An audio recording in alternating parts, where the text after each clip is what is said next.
Sarah Boone with a suitcase, justice on demand. Lawyers ducking cover, judges standing firm. Brows of justice raised, making everyone squirm. Child.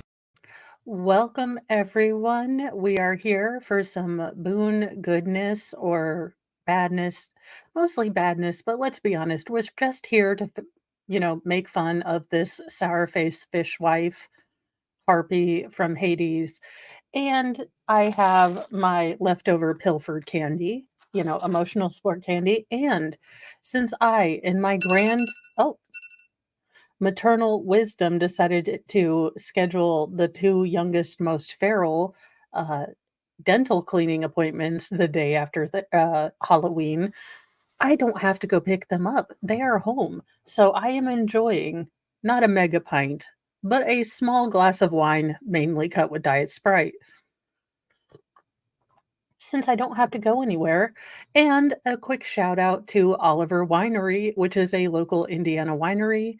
So, if you happen to be in Indiana, they are a great winery to check out. The ferals actually, as always seems to happen when it is cold and rainy, I basically got off of the stream and cleaned and got stuff ready, and by the time trick or treat time came around, I had to lay down. So I am incredibly, thankful that Mr. Mo took the boys out. They cleaned house. We have enough sugar to make many diabetics and Sarah okay for the, until the rapture pretty much. And oldest daughter pitched in and well, okay, so it's a teacup, but I never drink tea, so I figured it's a wine cup. Uh, Oldest daughter decided to help pass out candy, and I basically laid in the back room or my room and tried out my new heating socks. So this is going to sound crazy. If you do not like your feet to be cold or you have sensitivity to cold, Amazon actually sells these socks with little like, I guess, rechargeable batteries that heat up themselves, and they're awesome. I think they're about $30, but if you don't like to have your feet cold, uh, definitely do recommend. No, it's a hill chuck thing. Look, I didn't wanna get oh gosh, the mason jars out because I don't drink that much wine. But, Oliver is a really good wine. My mom actually took me out, and, oh my gosh, it was nice to have a tasting, although, depending on how you feel like, there is a coffee raspberry flavor of wine. It was not my cup of tea, but I don't like coffee, so I'm not sure why I even tried it, but it was nice to try all those things and, get to hang out with my mom, so that was great, but yeah, do not try the raspberry coffee wine. I do not recommend. It was an experimental flavor, and I was like, not trying to be negative, but maybe keep that the experiment. So hopefully you guys are all, sitting down, you have your emotional support candies, your emotional support beverage if you need, whatever you choose, because we are going to get into this ridiculous heifer and her continued testimony with Owens, the, wonder twins from hell. By the man were said by George in that 2-minute video. Correct. All the words said by the female were said by you in that 2-minute video. Correct. Were you intending on showing him the video the next day? Yes. At the time or the next day? Yeah, to teach him what? Not to trust you, not to get you any more luggage. I don't know, to, move the hell out. Like, I don't understand what curative, what teaching, anything would come from this video other than, yeah, you're a super duper psycho, Sarah, and I'm leaving. Leaving. Like, that has to be the only cognitive thing I would think anyone would do. Should George have survived, she was going to make him sit down and watch this stupid ass video. Look, I need Dr. G. Let's see. Dr. Phil, Dr. Ruth. I need all of them to get together and tell me what the hell is wrong with this chick. Because I would make an exception to my rule. I would make it an exception to my rule. I would read a book without a man without a shirt on the front cover. Because when I used to live with a Sarah, and I just love the books anyways, you know, my heart is great. My Kindle needs Jesus is all there is to it. But when I was in my relationship with my Sarah, I could not read any, you know, girl porn, if you will. So I have made it my life's mission to read the smuxiest things I can. Just, well, that and listen to audiobooks because some of those audiobook author or narrators, I mean, the deep male voice, I'm just saying, ladies, the only problem is you're in the produce section and that really smexy, like, I don't want to run into my mother and or pastor and or anyone I know, you know, section. And you're like, oh, holy crap. Dear Lord and tiny baby Jesus, while I'm in the middle of this Walmart produce section, please do not let the smut that I am listening to come out of my earbuds and go on speaker. Thank you. Amen. Lord Jesus, pray we now. Like, but if Dr. Ruth, Dr. Phil, and well, just all the doctors in America got together and diagnosed Sarah, I would read that book, even without a semi-nude man on the front cover. It would be difficult, but I would sacrifice for you guys. Welcome, Zach, and let's get back into it. I just figured I'd throw that out there for no real reason other than Kindle Unlimited is awesome. Is it fair to say you don't even remember a videotape? I do not. So from what you can tell from watching it, did that refresh your memory about that event? I did. Why did you say all that?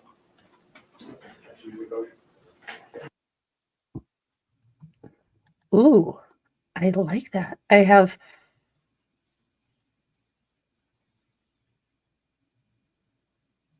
she is ridiculous. Now, I do have her at 1.25 because I forgot that she was on the stand for daggone near like 5 hours, just with all the breaks and everything else. So, oh my gosh, this woman is ridiculous. But notice the inherent contradiction, and I can't imagine that any jury is going to not notice that, oh, I can't remember. I don't recall making that video.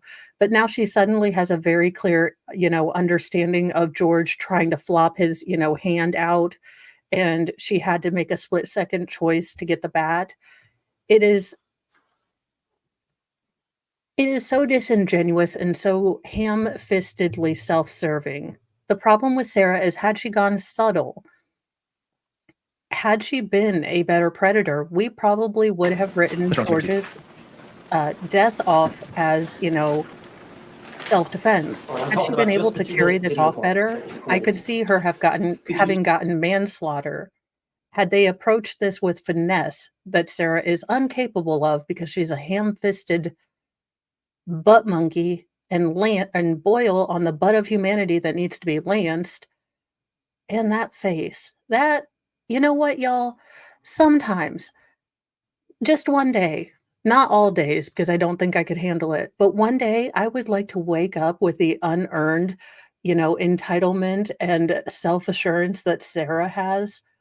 I mean, could you imagine going through your life just, you know, not feeling any guilt and, you know, feeling like a fucking 19-year-old again? Like, everyone around me is stupid as all get out, but I know what the hell I'm gonna do. Like, could you imagine just having that confidence within you?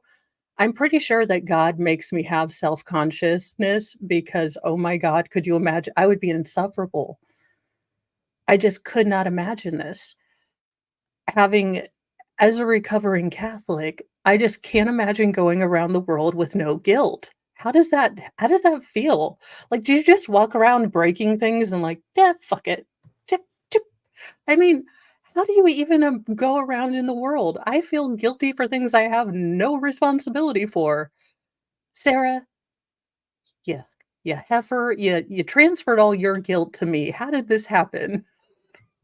Was in the line waiting to get born. Sarah was in, the self-entitlement and aggrandizing line, just taking all the samples, and then she handed me her guilt. Oh, just I hate it. I cannot imagine how you function through life. Could you just tell the jury what you were feeling, what your feelings were at the time, and then explain that to the jury? You talked about it before. You said he was in that confined space and it was my chance, but do you want to elaborate on that? Or? Sure. I want you all to know that the majority of the time, am always afraid and always scared. All right. Well, I understand that. Yeah, I understand that. But would it be fair to say that Owens is like, hey, girls, I need you to hold up little pages. Like some people hold up little signs at baseball. They're like, John 3:16. It's like, Sarah, remember that book, Terrifying Love, Chapter 2, Part 3. You were terrified. Terrified. I can just imagine Owens is like, we made a signal. You're terrified. Just imagine one of the girls doing like the third base, like kind of thing over there. Like, it was a second decision. I was, I was terrified, terrified. She can't even remember the damn book that laminated chart that she had on the table the entire damn time. Maybe if she hadn't been writing a dissertation for the, quantum theory of everything every day, she could have remembered her notes. you had some anger at that point? I did. Would it be fair to say that you wanted to tell him off to some degree? I just wanted, yes, for him to have a better understanding, which was the whole point of the videos and documentation prior. And you could tell that he was uncomfortable. I'm guessing. And did you want him to? You're guessing. Sarah, you've had 5 fucking years to grow or pretend to grow a chia pet of a soul. The jury just saw that effing video, and you're like, I guess he was in distress. I mean, he is known to cry wolf. I mean, he runs into walls and falls into things, especially when the dinner's burnt. I don't know. There's a correlation, not causation. Ma'am, we heard a man begging for his fucking life, and you're over here like, I mean, he seemed to be doing something. It was annoying to me, though. Like, he's real annoying. The hell did you eat lead paint chips as a child, Sarah? Sometimes I have never felt so much like David Spade and Tommy Boy. Like, did you eat lead paint chips? Him to feel some uncomfort. I did. Okay. Now, at some point, you turned off the video. Yes. And then we saw a second video, which was approximately 11 minutes later. And you've seen that video. It was played. Okay, so this is a great story. Well, not a great story, but Connie Armstrong, I was sitting with my grown-up daughter while she was opening an account. I went to log into the phone, and one of the advertisements was for a book. Yeah. So, Mr. Mo, some of the books are actually pretty good and involve like he would probably kill me if I told you guys this, but he loves the Nora Roberts. Oh gosh, was it in Boonesburg or something? I don't remember. But he likes those because they basically talk a lot about carpentry. And considering it's a Nora Roberts book, they're not even that spicy. I mean, I could find you spicier, but it would never fail. We would be working on putting new flooring down, and we'd be listening to our book. And as soon as it got to any part, even involving like kissing, the boys would, come in, and it was like, pause. Because everyone is welcome in the Church of Mo. As long as you don't bring audio assault weapons called recorders in, we're good. And bagpipes only when someone dies, please. I know bagpipes are important. I think I am part Scottish, given that I can't go outside without getting a sunburn. But still, only bagpipes, only for funerals. Thank you. Displayed to the jury. It was 22 seconds long. Yes, And I don't think you speak in that video. You hear George say Sarah one time. yes, Is that fair to say? yes. So between the 2-minute video and the 22-second video is an 11-minute period. Would you tell the jury what happened? We continue to, I guess, speak to one another, and his Is tone that really a changed, conversation, and Sarah? I knew the tone, and we ended up, I guess, arguing back and forth with one another, and it was the things that he was saying very much frightened me, and cursing at me and threatening me, and True. Did he want you to let him out of the suitcase? I'm sure so. Go ahead, tell the jury. I'm sure so. Like, I am a fucking empath. I am a highly sensitive person. I read vibrations. I'm a Cancer. So I could tune with great alacrity, the confinement that George was in. But as always, as a more special person than George, my feelings were just more important. Mercury was in retrograde, so it kind of brought out my bitch fire. Like, oof. Ma'am, you thought this was a good idea. Owens was like, she did real fine on the stand. She's a prize filly. We expect her to get a lot at market. The hell are both of you smoking? I have to wash that thing in holy water and possibly burn it. I don't ever want to wear the Sarah wig today again for a while. She's just so vile. I mean, it was funny until we saw those videos of George, and then it was like, I'm washing that out. So maybe in a year or so, it will be funny. And it got very heated very quickly, and he continued to push on the suitcase. And my fear was that he was going to break out of the suitcase, knowing that it was a broken suitcase.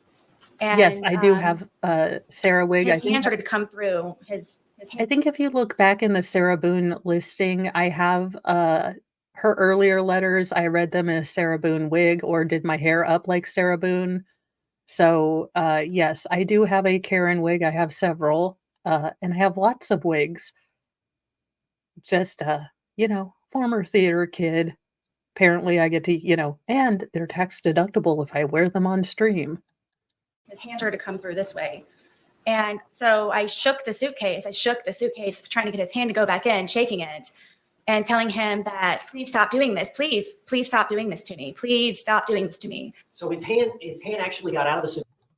This is the part that I think Sarah lost humanity and whatever we evolve into, the Morlocks or the Gelflings, I don't remember. This is where Sarah lost. Did you put a man in a suitcase,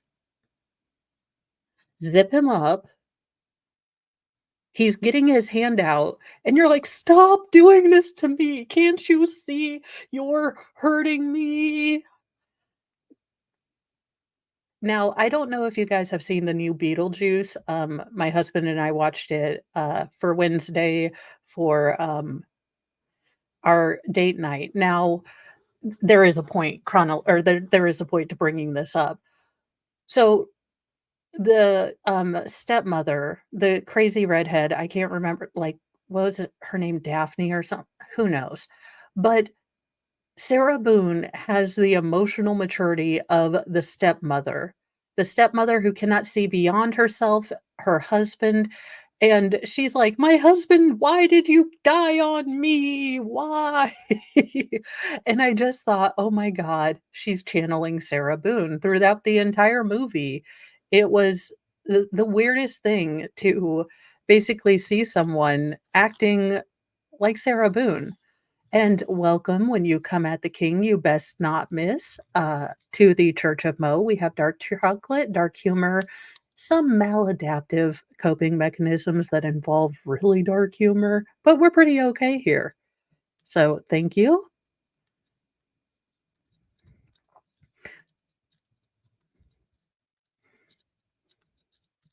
All right, and here is your tag. And if you guys don't know, Broken Baker does this. He does post-its, but whenever anyone becomes a member or gives a super chat or anything like that, I make a tag and it goes into this little shadow box at the end of my stream, usually after I'm done. And it's just a really cool way of showing how much you guys have supported me all through the years. I really appreciate it. Delia, thank you. I knew it was something. But, I just thought it was a really cool way to show how much everyone supported me and, just kind of give back a little bit and show that I really appreciate it. So thank you so much. And thank you to SK or S oh gosh, I'm going to be a better streamer at one point. SKR, I believe, which gave me a shout out, yesterday. So thank you very much. I appreciate it. And let's get back on to where she's like, I could not intuit. I did not have my Ouija board as to whether George would like to get out of the suitcase or stay for my TED talk. The hell, ma'am? No one wants to listen to you talk. That's why he had to be stuck in a damn suitcase. The suitcase. Yes. And you went to the suitcase Yes. and shook it. Yes. Did that force his hand to go back in? No. So you're shaking it. Are you shaking it to try to get the suitcase, his hand back in? Yes. How long did you shake it? I don't know. But his hand was still out. Oh, Yes. thank Was you, he trying to Gemma get out? Green Eyes. SKR. Forcefully, yes. Was he angry at you? Yes. Were you in fear? Always. If he would have gotten out of the suitcase, what would he have done to you? Like he used to tell me, he probably would have made me unrecognizable, or I would have lost my life. Okay, so let me try to explain this in human for you, Sarah, because right now you look like a lizard person. When people talk about the fact that, they were terrified for their life, and I don't, put much stock in the body language stuff, but generally their voices change. When I talk about, like, let's say losing my first husband, my voice does change. Those things change you when you're a human and you have a soul. Sarah, I guess you missed out on one. Uh, her affect doesn't change. She is talking about listening to a man take his last breaths, begging and pleading for her to let him out. And she's like, I was terrified. You were terrified of a hand. Always, always terrified. Okay, ma'am. No one buys that because, again, it makes no goddamn sense. You could have had a sort of logical, look, we like to get a little freaky on the Samsonite kind of thing. You could have done that, but then you would have also still not, cleared out your phone cache. So I guess maybe you shouldn't let the cops have your phone, Sarah. Did you lose the grip on the suitcase? Yes. Where was the bat in relation to the suitcase? It was leaning against the dining room table right there. How far was the bat from the suitcase? 3 feet, 2 feet. Was his hand still out of the suitcase? Yes. And was he getting out of the suitcase? He very much was trying, yes. And so what did you do? For the split second reaction that I had, I happened to see that and I grabbed the baseball bat and was trying to poke his hand to go back in to please don't break through, please. So I hit his hand.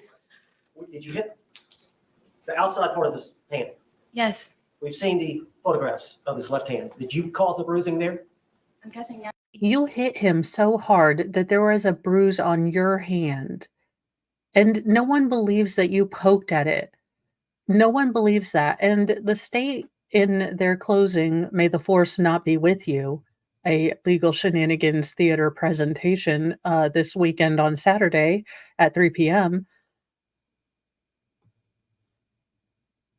How How does a hand coming out of a suitcase make you terrified other than the fact that you are going to get in trouble? Let's be real. She got him into the suitcase. She probably beat the ever-living tar out of the suitcase. And then as he was starting to get out, she realized for once George was going to be able to show she was the aggressor. She was going to lose this, victim thought or victim position that she had assumed wrongly in her head that she had sold the entire police department on and the office manager and everything else.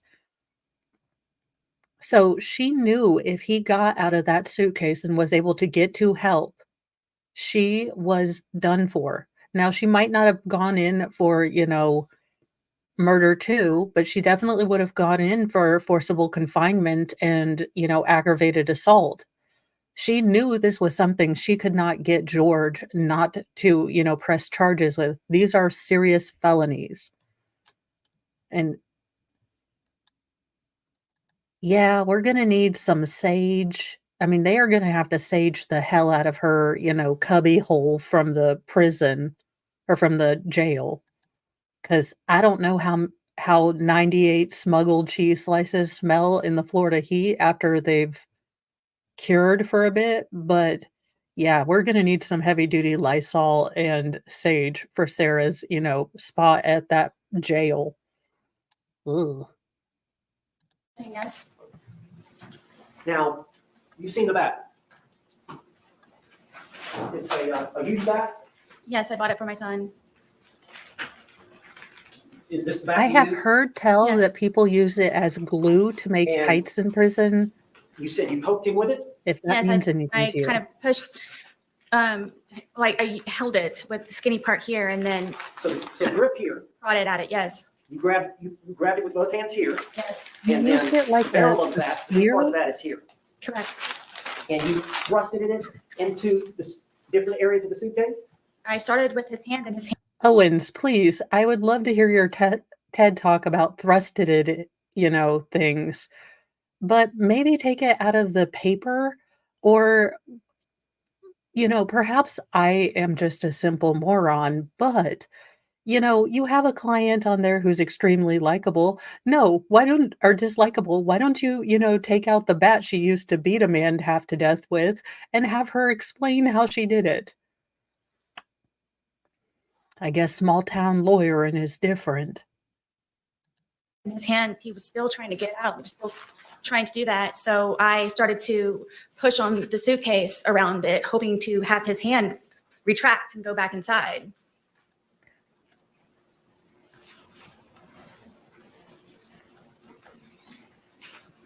You made those injuries. I did. We've seen the photographs. Yes, We see the bruising. Is that from that bat? yes, Eventually, did his hand go back inside from you doing? yes. Finally, he had subsided and retracted his hand. So in your, No, he had gotten scared of trying to survive, not subsided. That is the wrong word to use. Again, if he was this hulking monster, this raging, ball of anger, he wouldn't have stopped. Because when you get to that rage point that Sarah tried to paint him to have, you don't feel stuff. You go into, absolutely, you don't feel pain. You just kind of go full rage monster. And that's what she's trying to paint him as. But every video portrays something else. And you can't even muster up a fucking tear for the man that you killed.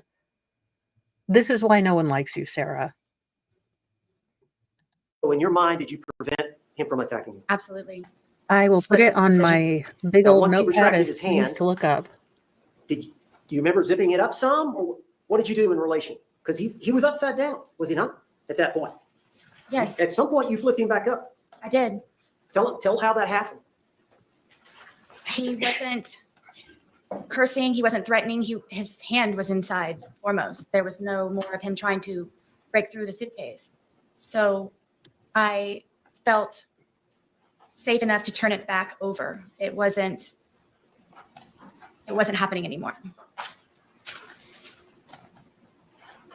You went back to the You mean video him and the trying to couch, survive wasn't happening? I did, yes. and we saw the second video, Yes. the 22-second, and he's right side up again, Yes. and you hear him say, Sarah, Yes. had you left enough room for him to get out? Zipper to zipper. Yes. That's how his hand was trying. That suitcase has two zippers, doesn't it? And they meet at various places along the line? Correct. Now, this is pure speculation, tinfoil hattery and such, but I think that she zipped both zippers. I think she zipped the, kind of more internal zipper and then the outside one. I think she knew once she put him in there, he wasn't getting out. Now, that is, of course, speculation on my part. And Hazel Eyes, what I will say is I think Judge Cranick will be fair. Now, would I be fair? No, I would send her to go live on, let's see here. I would sentence her to live on Snake Island. It is actually a real island. I think it is controlled by Brazil, but it has the most poisonous snakes and people are not allowed to live there. But I would definitely send her to, Snake Island. Now, what I will say about Judge Cranick is I think he is going to look at this. I think that there are aggravating factors, but I think he will be fair enough to say there might be mitigating factors. That being said, I think that he is probably going to go, I would say 22 years plus. Now, where he puts her parole, if he grants it, I don't know. But she has yet to this day, and I don't know what she'll do during sentencing, but she has not taken responsibility in a full and fulsome way. And she's also not expressed any remorse that wasn't self-serving. And I think those two things are going to weigh heavily. So I would say 30 to 40 years. And I will start doing some research on the prison that she's going to. I know that Publicly Buzzed did some research on it, so I need to get into it. But I don't think that the prison she is going to is very good, or at least has a very good record. So, Sarah, just a friendly hint from YouTube, humanity, and the rest of the world. You might want to check your super mega thunder cow attitude real quick and right quick when you get into prison. Because they don't think you're a special snowflake. You are not better than anyone in prison. And, I can't imagine that you're going to make friends and influence people. How much room, when you flipped it over, how much room was between zipper to zipper? I don't know specifically. I mean, it was enough to where his hand was coming out. After you had hit him with the bat, was he not trying to get out anymore? No. Did you believe that he could breathe in there? Yes. Did you ever believe he could die in there? No. At all. Were you trying to kill him? Never. Did you want to kill him? I did not. So I don't know how you guys fall on the behavior panel stuff, but they actually did do kind of a breakdown of Sarah on the stand, and they talked about her unnatural blink rate. Now, I do have her at 1.25, but she blinks incredibly fast. And they were saying something about if you have a unknown threat and you're kind of stressed out, you tend to blink less. But if you are being a terrible, soulless dumpster fire of a human being, apparently you tend to, blink a whole hell of a lot more. I don't know what I believe, but she comes off completely disingenuine. And I think this is what Sarah thinks sadness looks like. This is what Sarah thinks that, grief looks like. And it is not like this.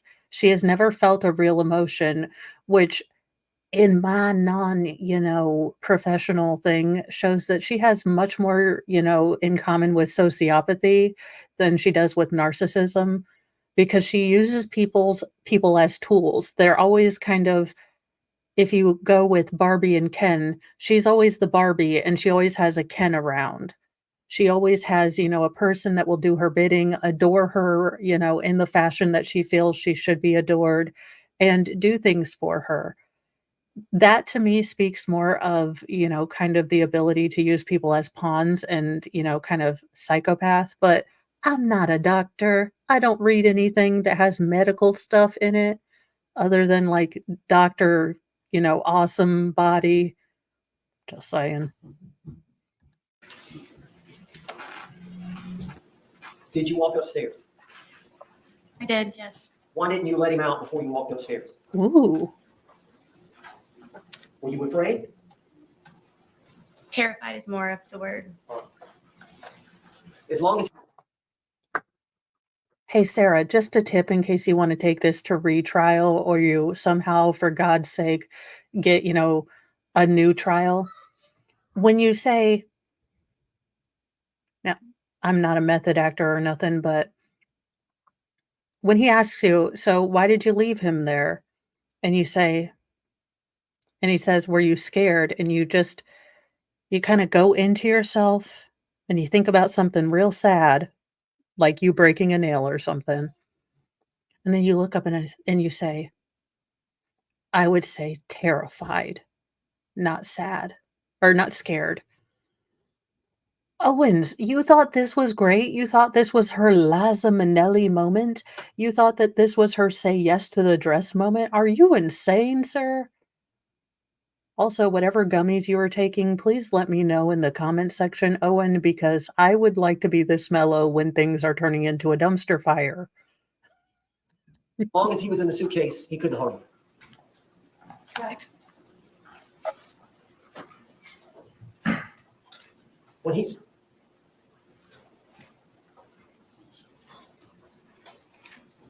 did you want him to calm down? All I'm hearing is Owens in my head when he's like, Sarah, this is when you're supposed to be crying. Remember, we practiced this.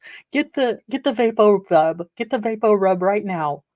And she's over here like trying. She's like, okay, when they closed Jordache Jeans, when I can no longer go to the mall to cruise for boys, I just can't do it. I'm not getting great direction. This is the craziest thing. I have never seen someone struggle so much to have human emotion. But Sarah, you're doing great. Owens thought you were great, but you did have a cry cue there. Yes, I wanted him to stop being angry because I know what it is for him to be angry. You went upstairs. Where were the dogs? The dogs ran upstairs with me. And where did they go? On the bed.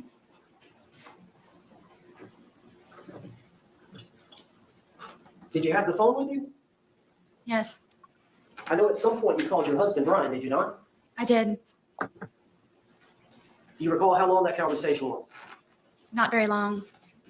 No, it's probably like, I put his horse in the suitcase.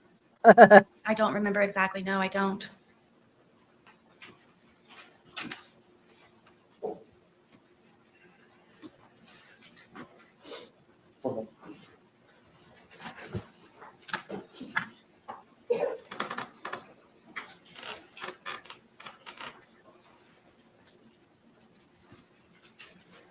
Miss Boone, Sarah Boone, you said that when he was in the suitcase, he was threatening you. Can you tell the jury what he was saying?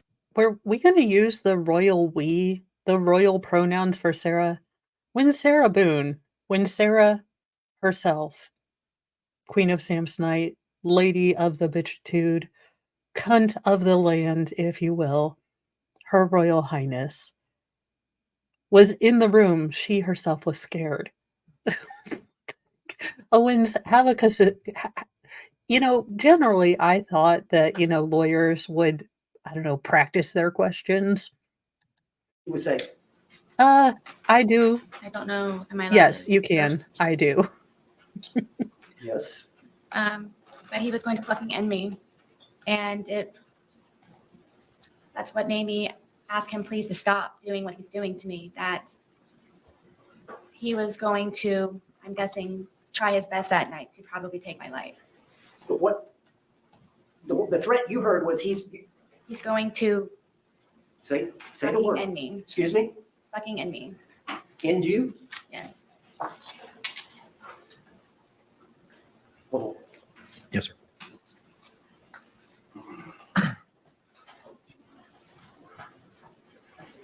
Sarah, I have something very special for you. The best $7 on Amazon. The world's smallest violin just for Sarah.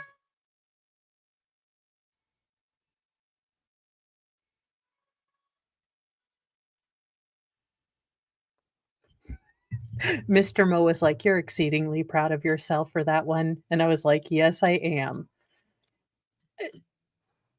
No one feels sorry for you, ma'am. Again, you ended someone's life and then completely pivoted to his family's are racist and they're going to unalive me.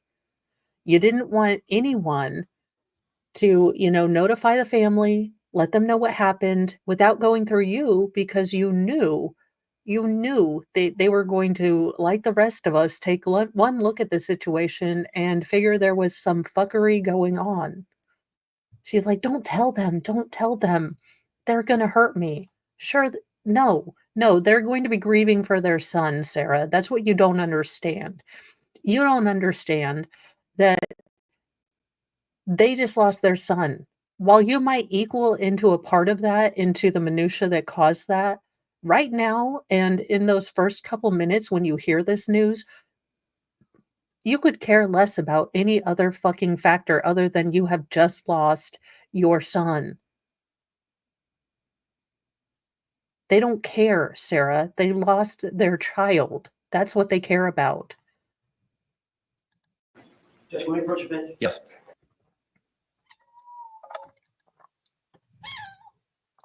All right, 1 second. Okay, Kat.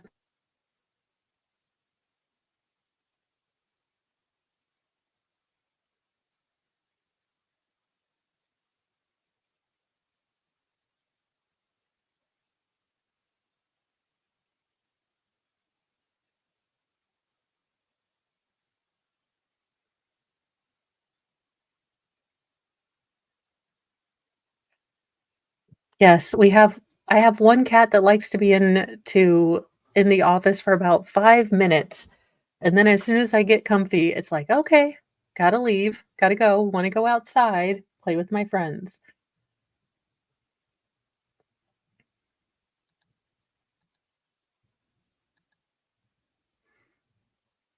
All right, members of the jury, it is 2:14. I've had a matter that I have to discuss with counsel at this point in time outside of your presence. So I'm going to ask you to retire to the deliberation room. We'll bring you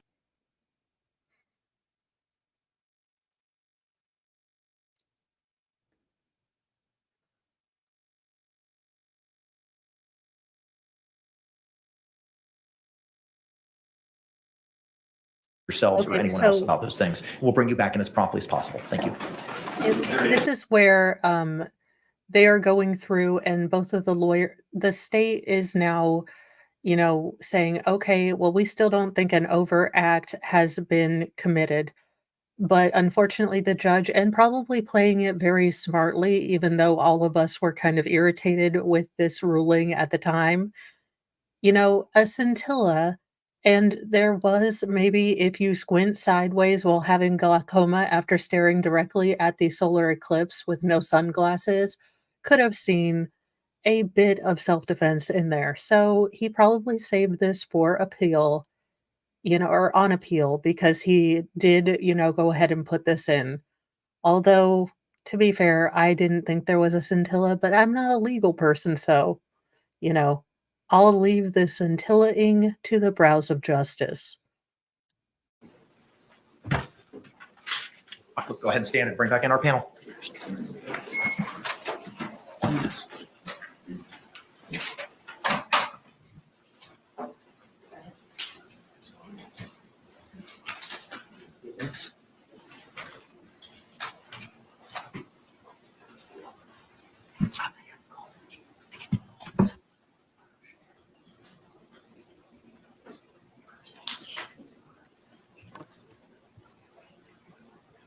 I do like also that Judge Kranick has the respect to stand up for the jury.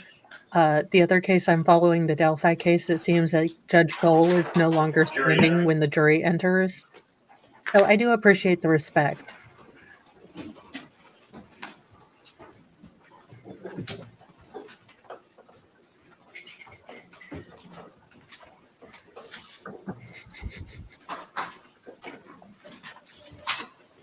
JKD Buck, this is why I would not be a judge because I would pull all the petty.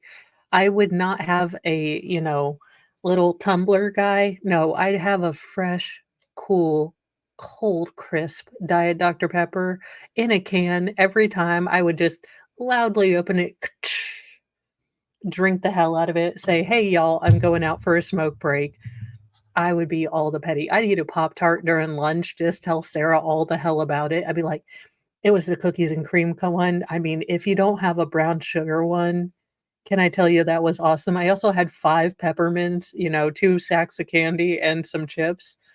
I would be all the petty. All the petty. State, you recognize our jury. Yes, sir. Defense, you recognize our jury. Yes. All right, thank you. All can be seated. Members of the jury, again, you could, once seated, raise your hands to confirm that you complied with the court's instructions during our last break. Record reflect all hands have been raised. Mr. Owens, you may continue with your inquiry, sir. Yeah, I don't understand that, KPM. It could have been manslaughter. She kind of talked herself into second-degree murder.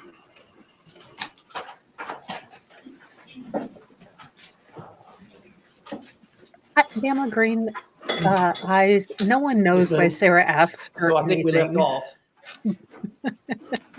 You had called your ex-husband, Yes. all right? After you called your ex-husband, what happened after that? I ended up falling asleep. Falling asleep or Okay. passing the hell out. You're Do you supposed to be remember under waking up the oath, next ma'am. morning? Yes. Did you sleep in? Not intentionally. Okay. But you didn't get up at 8 o'clock. Not intentionally. I always get up at 4. I have chores to do and Lucas to teach. I'm homeschooling him and we have a homestead. And it's, I have to get to the back 40 before, 5 a.m. or the goats are starting to get mad. Ma'am, what? You always woke up at the crack of noon. And if you did wake up early, you were drunk before that. I mean, your apartment manager kind of spilled the tea in her, interview with the cops. At 8 o'clock, did you? No. Did you wake up closer to noon? YouTube. I believe so, yes. Did you check the time? No. Now, did you hear your phone ringing? Yes, my phone was ringing. And did you answer it right away? No. Other people aren't important. Do you know how, I was waking approximately up. how many times it rang before you answered it? I believe the call was about 3 times. Did you know who was calling? I figured it was my ex-husband. And why would he be calling? To make sure that I was still on schedule to pick up her son. At 3 that afternoon? Well, You go to school there close M169, by? that is completely awesome. All right. Oh, When you woke up, did you stay in bed for a while? For a little while, yes. Or tell the jury what happened when you got up. I knew it was my ex-husband calling repeatedly. I didn't answer right away because one of our problems is that he doesn't understand that I'm doing things around the apartment and looking for jobs and so on and so forth. So I inevitably just let it ring, and I laid in the bed, and I figured that George was downstairs either drinking or looking for jobs. hey, Sarah. Also, my pause game. I still got it. You know what co-parents do? Functional adult co-parents. I co-parent my youngest daughter with an amazing father. We were just not a good couple together, and his excellent wife, who has become a bonus mom to, my daughter. But you know what I do when he calls me on the effing phone, even though, we're not the most talkative people? I answer the damn phone because it's probably about my daughter. He doesn't, call and we don't chit chat. But if I see his number on the phone, I pick it up because I know it's most likely about my daughter. And, even when I had some personal feelings, I still picked up the damn phone because it's about my daughter. That's what functional adult humans who co-parent do. Not ignore the father of your child because he's attempting to call you to see if you are sober and functional enough to go drive your car, be a menace to society on the road, still drunk, driving your son around to go get him. But sure, he's notorious for calling me all the time when I have stuff to do, like look through movie reviews and see what kind of, Yankee Candle I would be. or Woman. may have just left. And so eventually I decided to get out of the bed and start moving to go downstairs.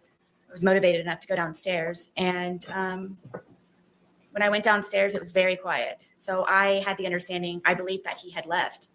And Did you check to see if he was, where would he be looking for a job at?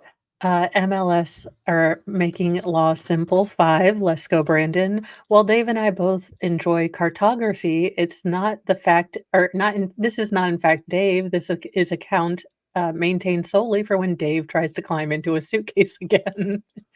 Thank you so much. Thank you for keeping MLS safe and away from suitcases.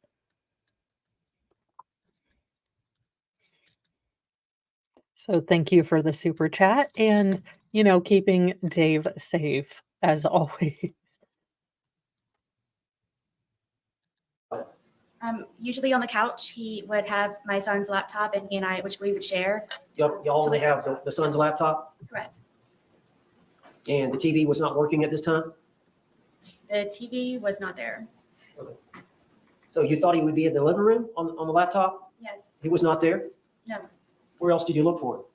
I looked on the back porch. I went through the front door to see if my car was there, thinking maybe he had taken my car.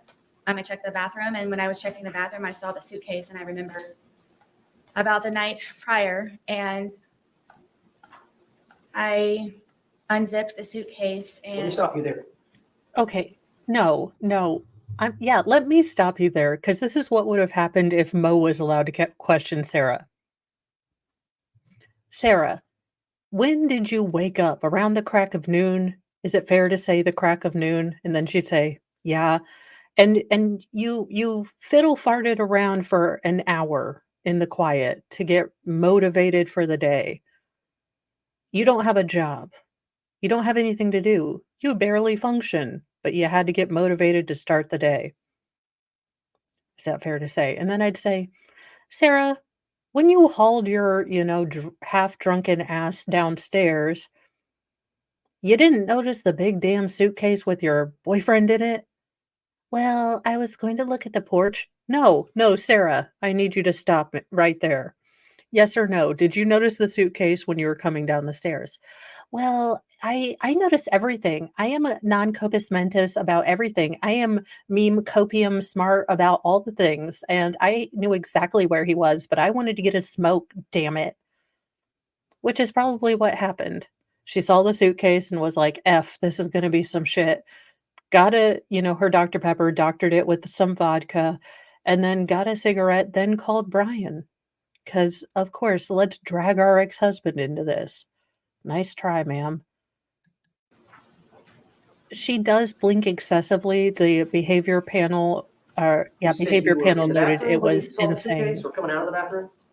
no, where our bathroom is, I would have to go to the bathroom here. And then when I turned around, I noticed the suitcase and I remembered. How did you feel when you saw the suitcase? I don't think I've ever experienced anything like that before. Describe it for the jury. I guess I was aghast, and It was the deep and alarming fear that for once in my life I had done something that I couldn't talk my way out of. No matter what I said, no matter what I did, George would still have been dead. And thank you. When you come for the king, you best not miss for gifting 10 memberships. And those went to Kathleen P., G. Delk 34, Kingdom of Capybaras, Yvonne P., Alley Cat, Retired Rachel, Amy Shipley, Julie Ann, Bonnie Pecton. So welcome to the Church of Mo. Thank you so much. And congratulations, you're all now members of a non-tax exempt religion just yet.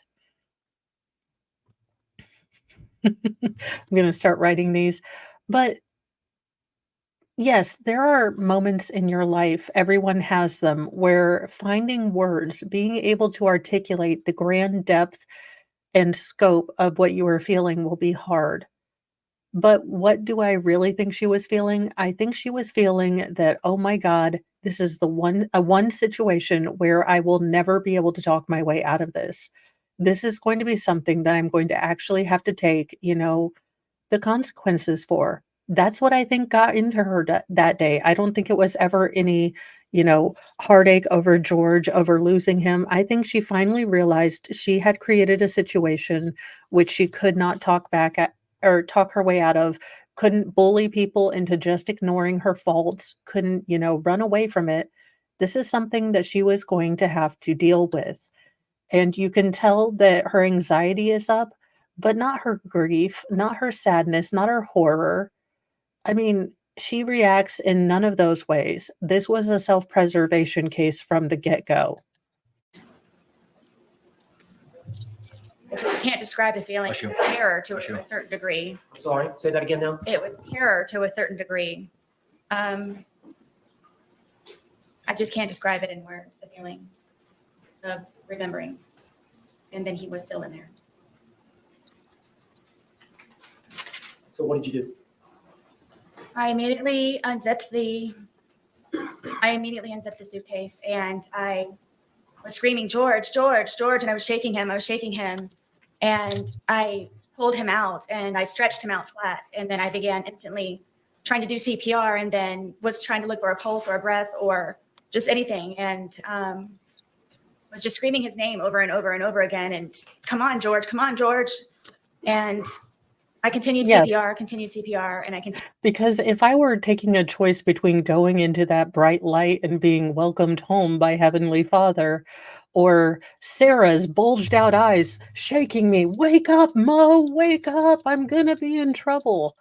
I'm picking those pearly gates and, maybe hoping that God will just grade on a curve before I'm going back to bulgy eyes, crazy face over here. I continued CPR, and he was gurgling. And What color was it? what color was he? Yes.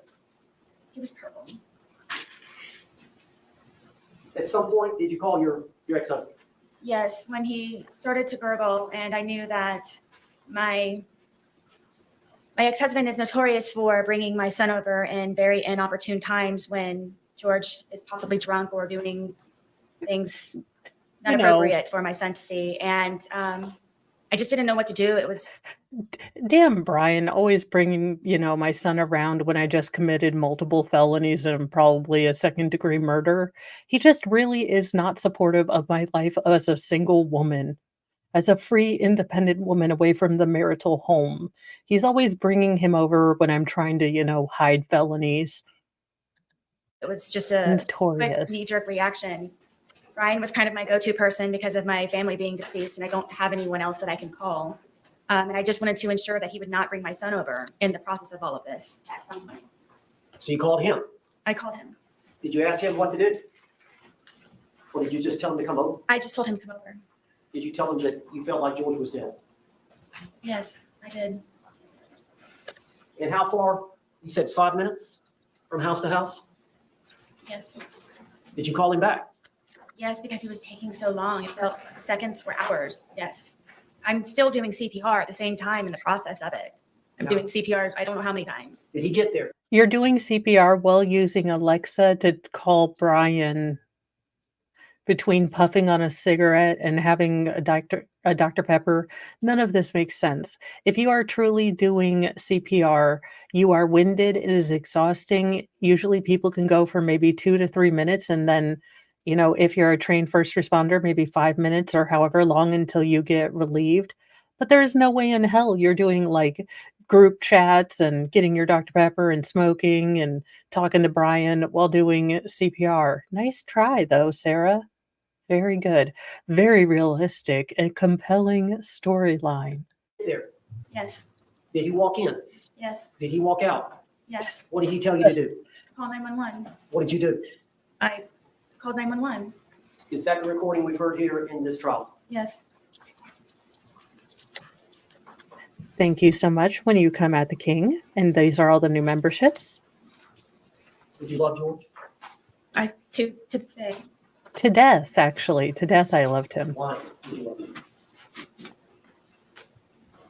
George was very passionate. George was a very real person. George was nice to me on the good days. George complimented me. George and I were two bodies with one soul, he and I would always say. I don't believe that I've ever. So you're the dark side of the dark crystal. We figured it out, you guys. I figured it out. The Gelflings did not, win. And unfortunately, one Skeksis survived. And this is it. We have found it. The loose Skeksis from the dark crystal. No need to fear. We will figure it out. We will unite the dark crystal and the shard, and we will make it all right again. Twin flames, my ass. You were terrible together. You were a toxic, ridiculous cycle. You both fed the demons within each other. We were twin flames. I could start a sentence like, yes, and he was all like, we understood each other's slurs. It was great because when I talk in cursive, sometimes people don't understand. But George got me when I was full on drunk. Sure. Okay.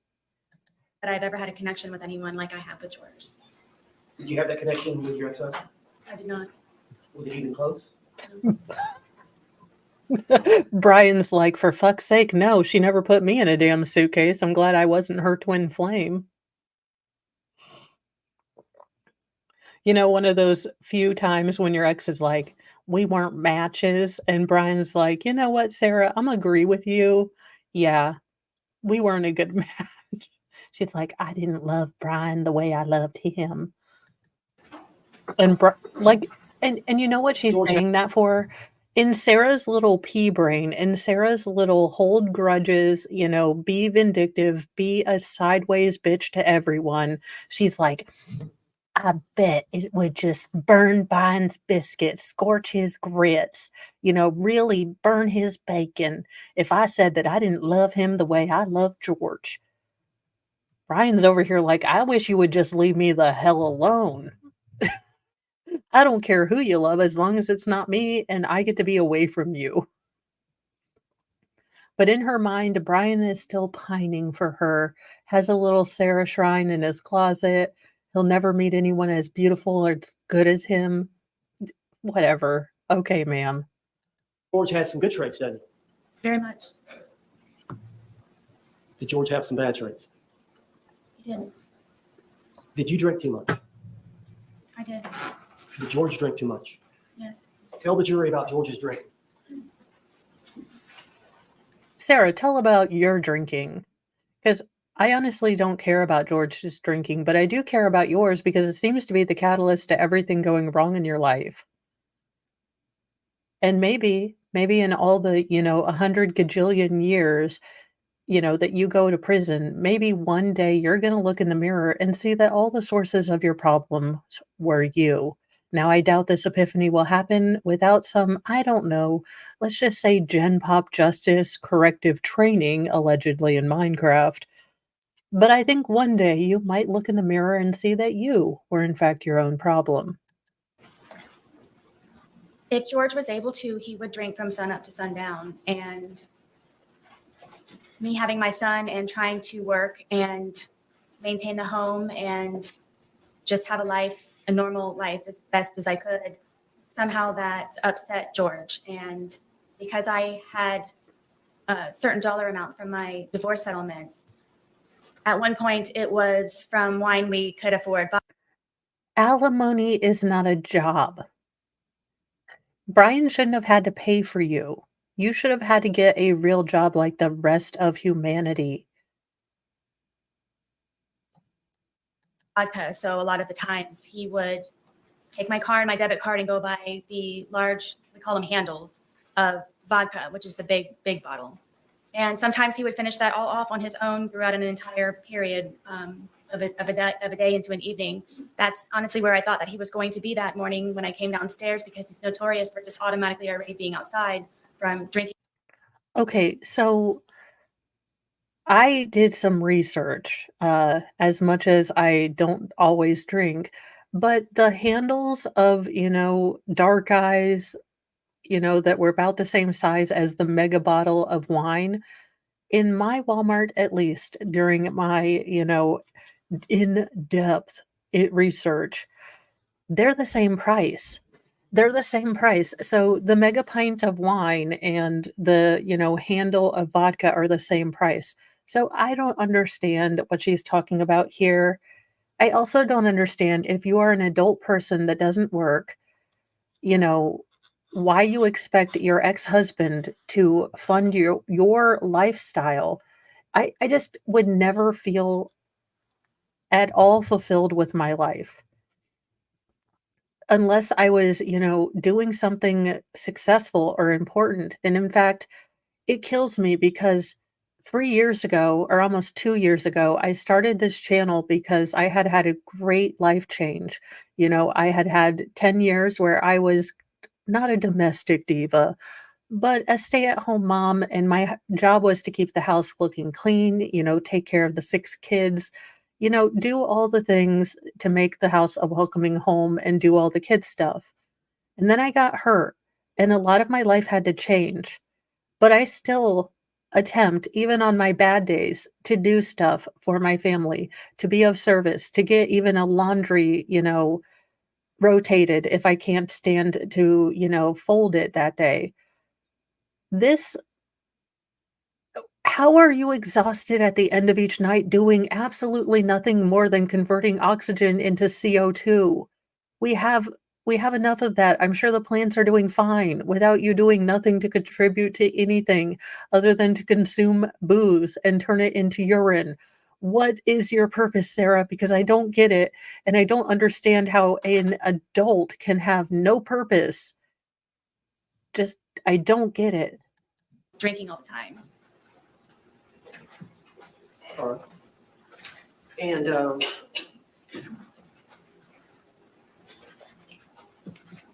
I you guess. said you have an alcohol problem. George has an alcohol problem. Yes. Hey, did you notice that? Owens was real sneaky, but he's like, "You said you had an alcohol problem." And she just refused to answer. But George definitely had a booze problem. He was a booze hound. He was a little bit of a glug, glug, glug, if you know what I mean. Me, I am a teetotaler. I do not drink. I do not want to drink. I am Schrodinger's drunk of all, states of drunkitude. How dare you, good sir?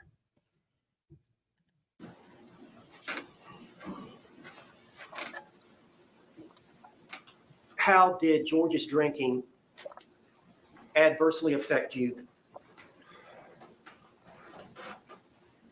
It would debilitate my ability to help him the way that I was always trying to help him, because it would be one good day, a day of survival, and then it would be another day where I'm having to peel him off of me and call 911. Okay, Sarah, again, the way a human would say this, just for basic humaning skills, how did his drinking affect you? It was really hard to, meet the goals that we had both set as, our relationship endpoints. It was hard to function during the day. Now, he would debilitate me and debilitatingly. I was working hard to facilitate his growth into a better person. I'm like a sculptor, and I was sculpting George into David. I'm like Michelangelo. Okay, ma'am. No, you're more like a rock tumbler or a cement mixer, but that's just me. Why would he get that way? Tell us his pattern as it relates to drinking and then Approach.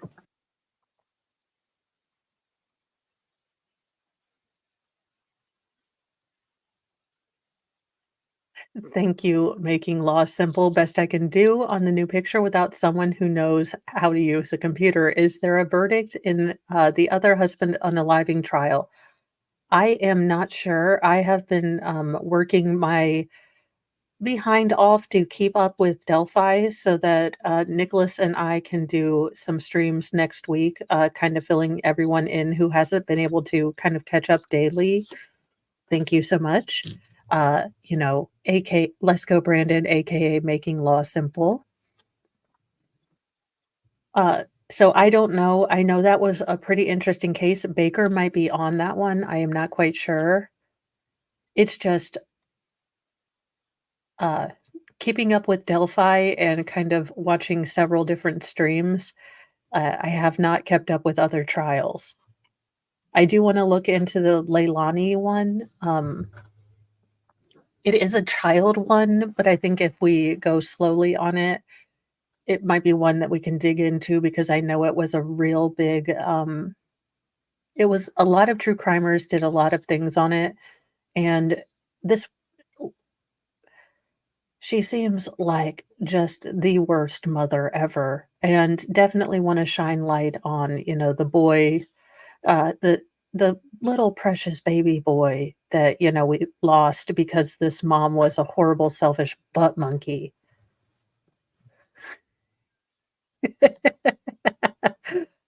I see.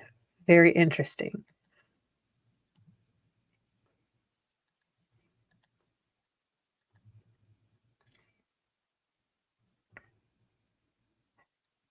It is strange, but in the quiet moments like this, when she had her head down, I do often wonder if there are tiny moments of introspection, if there are tiny moments where the truth is staring and shouting inside her, in that little voice in the back of her head that's like, Sarah, no one's going to buy this.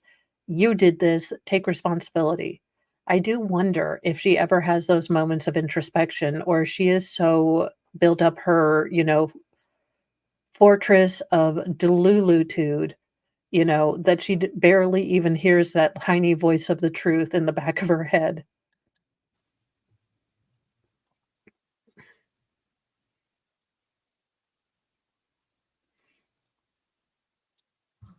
Objections overruled for now. You all were together 3.5 years. Yes. Is there times when he would get to a state of intoxication where he would get violent against you? Quite often. Judge, can I approach the witness? Yes, as long as you show it to the state first, please.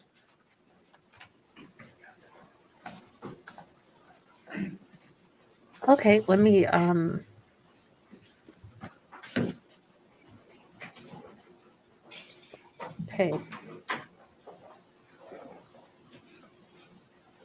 I'm going to show you defense exhibit for identification P.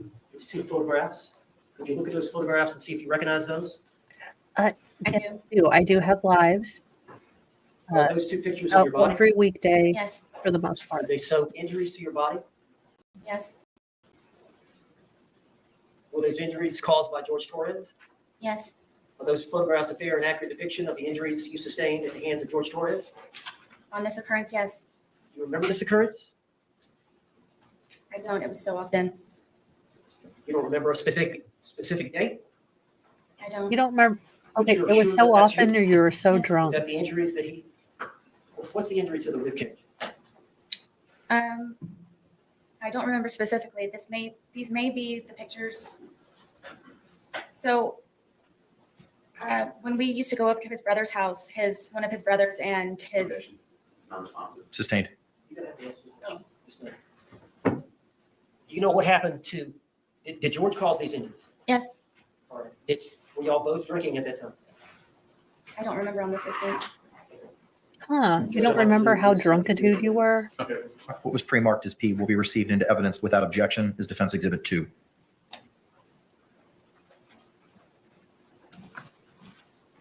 I'm not sure. I am a super petty person. I am a super beyond petty person, but it warms the dead and bleak cockles of my very dark heart that Owens probably spent over $1,000 at Staples to get all of these glossies made and, the giant poster boards. I don't know why, but I get such like an internal Schadenfreude petty delight about him having to spend about $1,000 on these stupid ass photos. I cannot lie. And I'll take this point to say that I don't justify George laying hands on her. I don't justify her laying hands on George. But it does make me giggle that he probably spent $1,000 out of pocket just for those pictures. Mr. J, would you be so kind? Thank you. Owens is like, we don't have fancy electricity at our local town, Mayberry. And I need to ask permission to publish. Yes, sir. You may do so. Alright, so-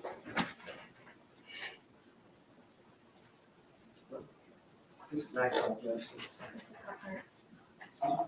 Looks like I think there's a wheel on the top where you can use to. There you go.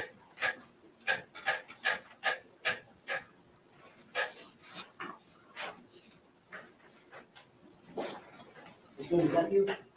Yes. Are those injuries to your arm? Yes. Were they caused by George Torres? Yes. And during the same incident, is this you? Yes. Is that an injury or bruise to your ribcage area Yes. and your arm? Yes.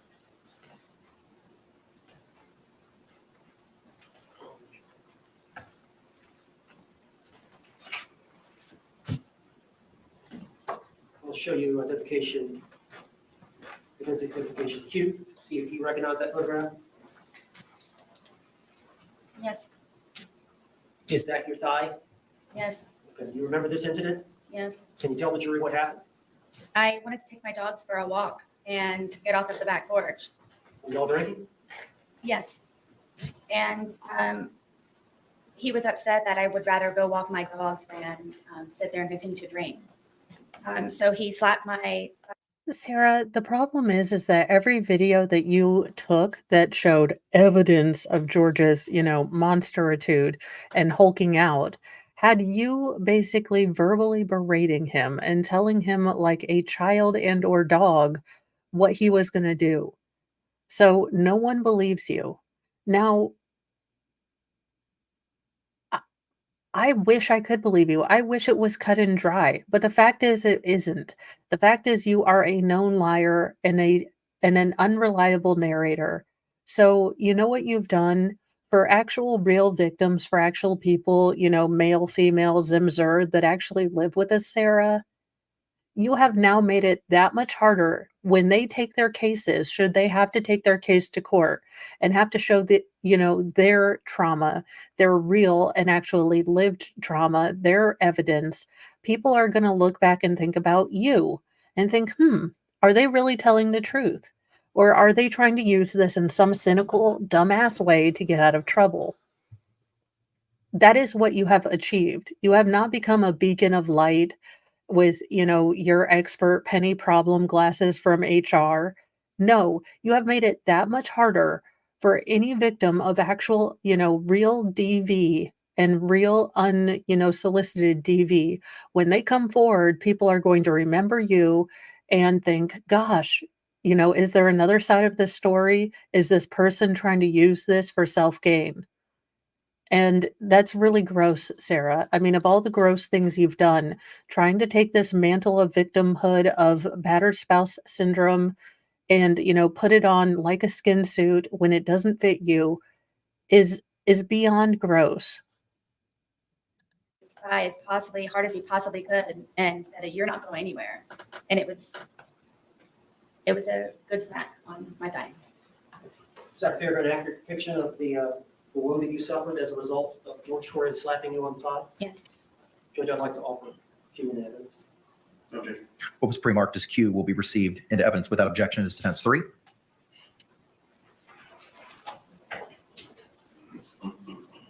And what really destroys your case, Sarah, is that multiple people You may, looking sir. from the outside And for the jury's sake, is this? Said it was a mutually combative Yes. relationship, not, a sole aggressor style relationship. Let's show you. Anyone who's the not you location. tells Is a this different location? story, Yes. Sarah. See if you recognize that photograph. I do. Is that your hand? Yes. Is that your blood on your hand? Yes, it is. Is that you standing? I am working on a with chat flip-flops? GPT In the kitchen romance, at like Brian's house. Okay, what happened there? between Sarah and Daryl. Your heart is my subject matter jurisdiction.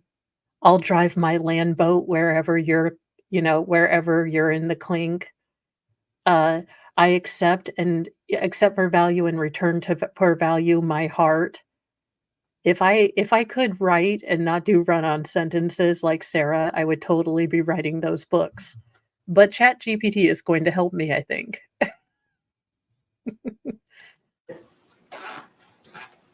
So George was very drunk, and I wanted to leave, and he's notorious for taking my car keys and putting them around his neck and my phone in his crotch area and telling me to come get them. And I really wanted to leave because of how drunk, and I knew the escalation of his anger. I didn't want to be there when it was at its peak. So I tried to take my keys from around him because he kept taunting me to take my keys, come get your keys. And so I attempted to go and get my keys. And so he ended up getting a butcher knife. And I had an opportunity to call Brian to come and help me, to please come pick me up, to come get me. And of course, he brings my son with him. And so I'm in the parking lot asking.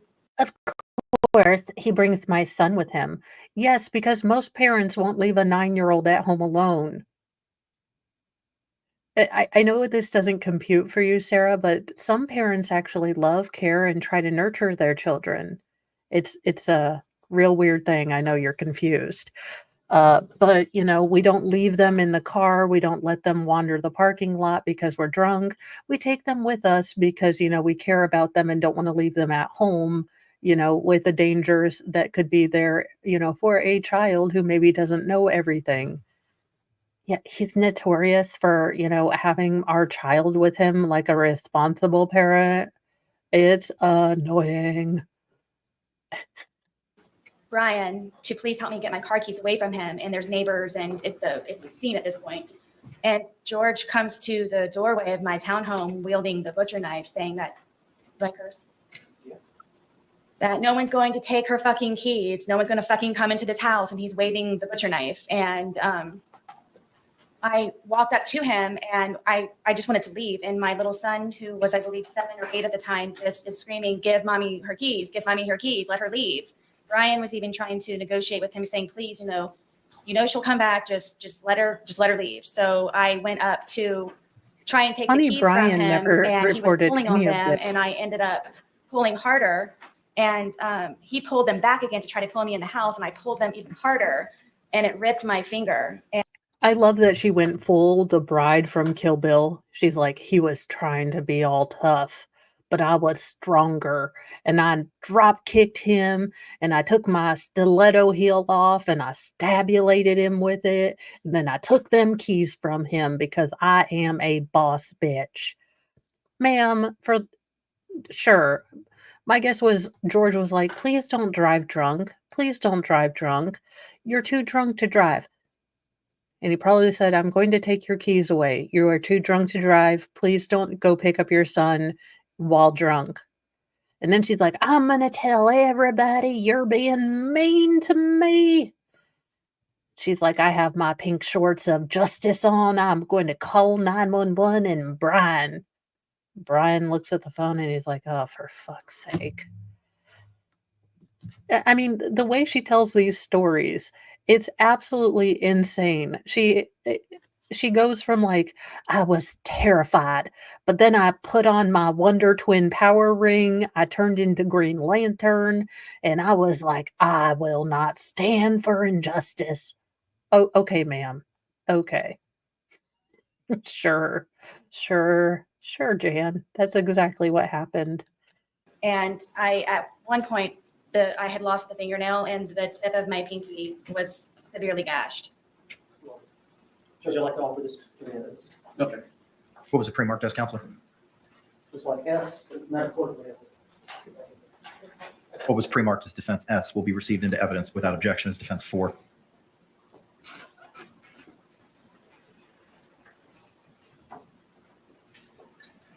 Ms. Boone, for the jury's sake, is this? Okay, what you referring that to? is not what she just described. Is She that okay? described that her nail was nearly torn off.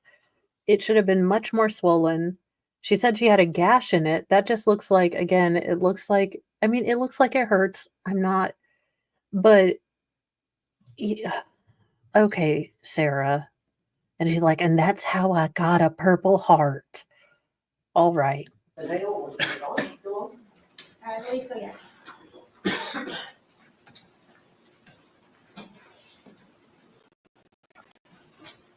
I'm showing you a composite identification L, 2 photographs.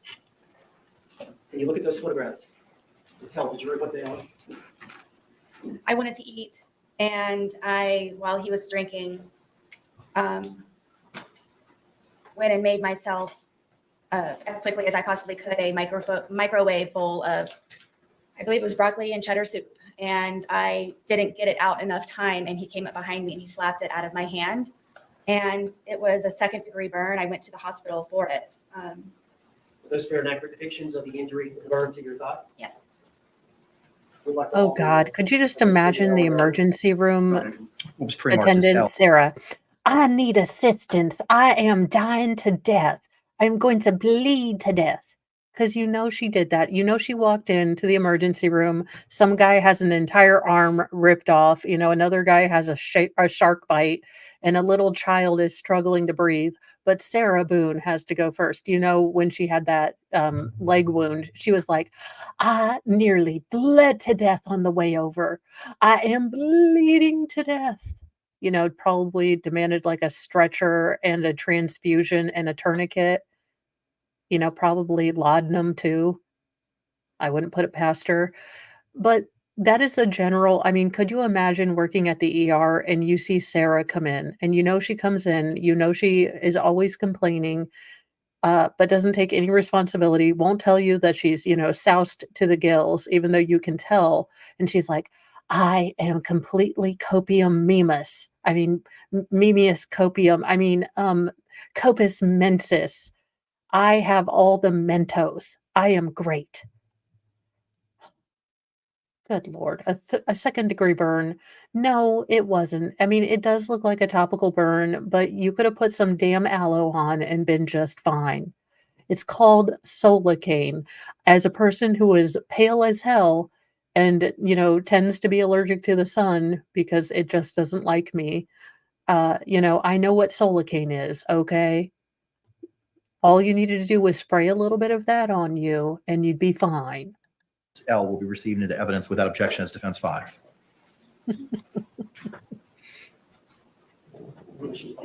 Yes, sir. You had to go to the hospital as a result of these injuries to your thigh? Yes. Okay. It was extremely painful. Is that a depiction Oh, of the to burn? the no. Yes. Okay, so we're going to take a blast to the past, back when Mo was young, dumb, and didn't have any children.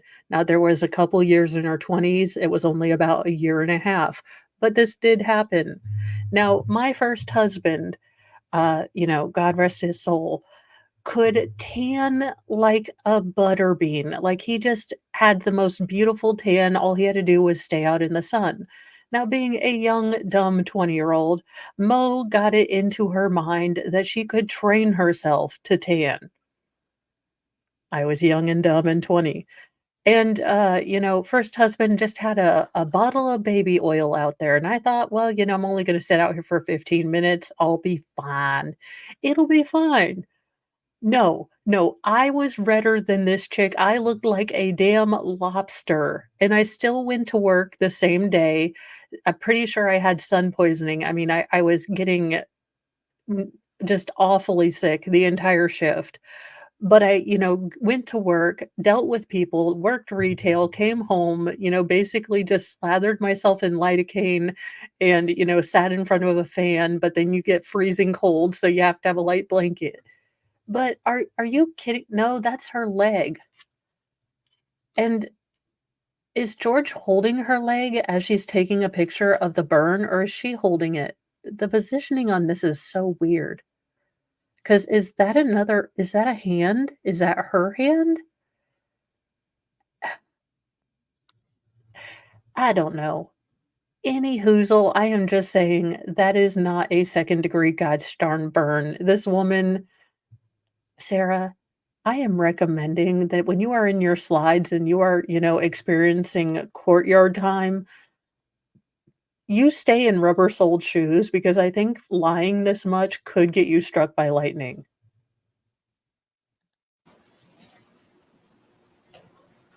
Is that your thought? Oh my God, yes. And your knee? Oh god, it's the pink shorts. That was as close to her hooch that I wanna ever see. Ooh. Oh.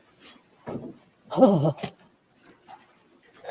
Bleh. All right, I'm showing you the positive exhibit for identification. Okay, 4 photographs. Did you look at those all 4 before commenting?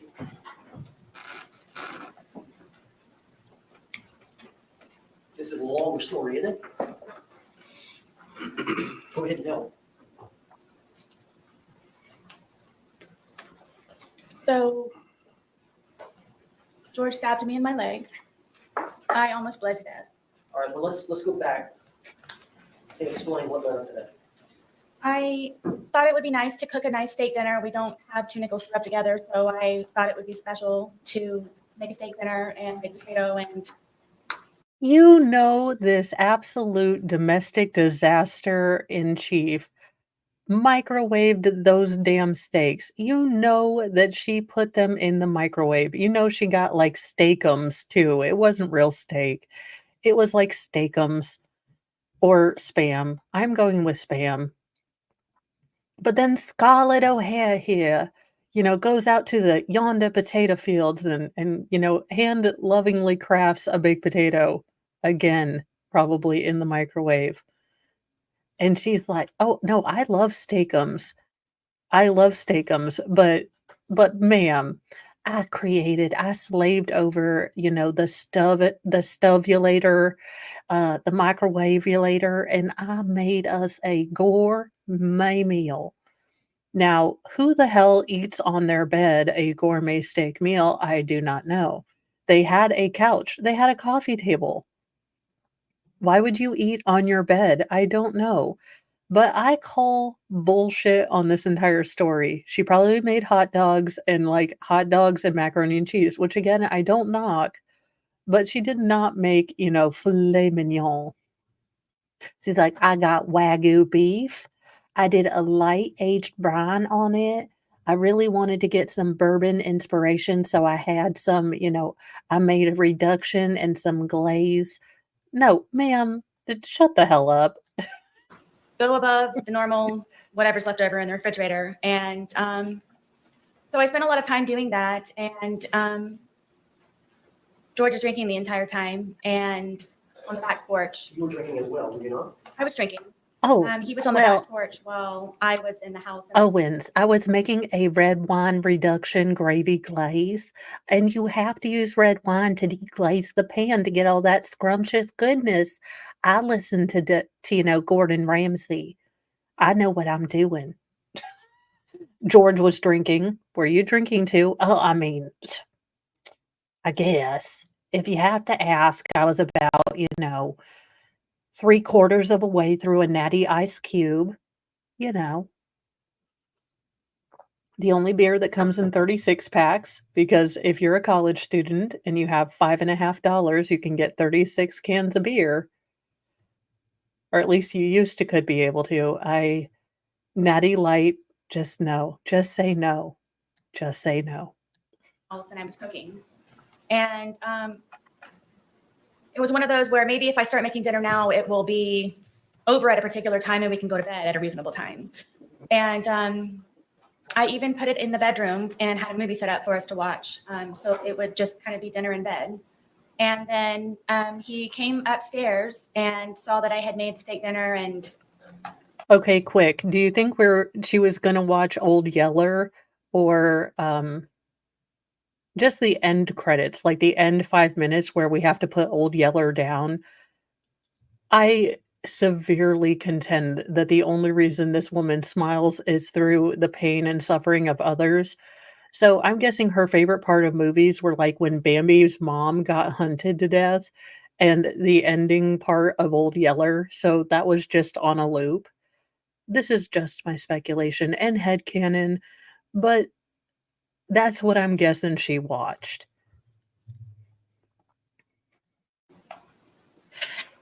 I don't know how to describe how drunk he was, but it definitely was not George. And had him come lay on the bed, sit on the bed, and put the I got the dogs out, and I presented him with the steak dinner, and sat down and was getting ready to start playing the movie, and he starts being very rude and cursing the steak and finding fault with it. And Probably because you cooked it for 18 minutes in the microwave and it was rubbery and tough as hell.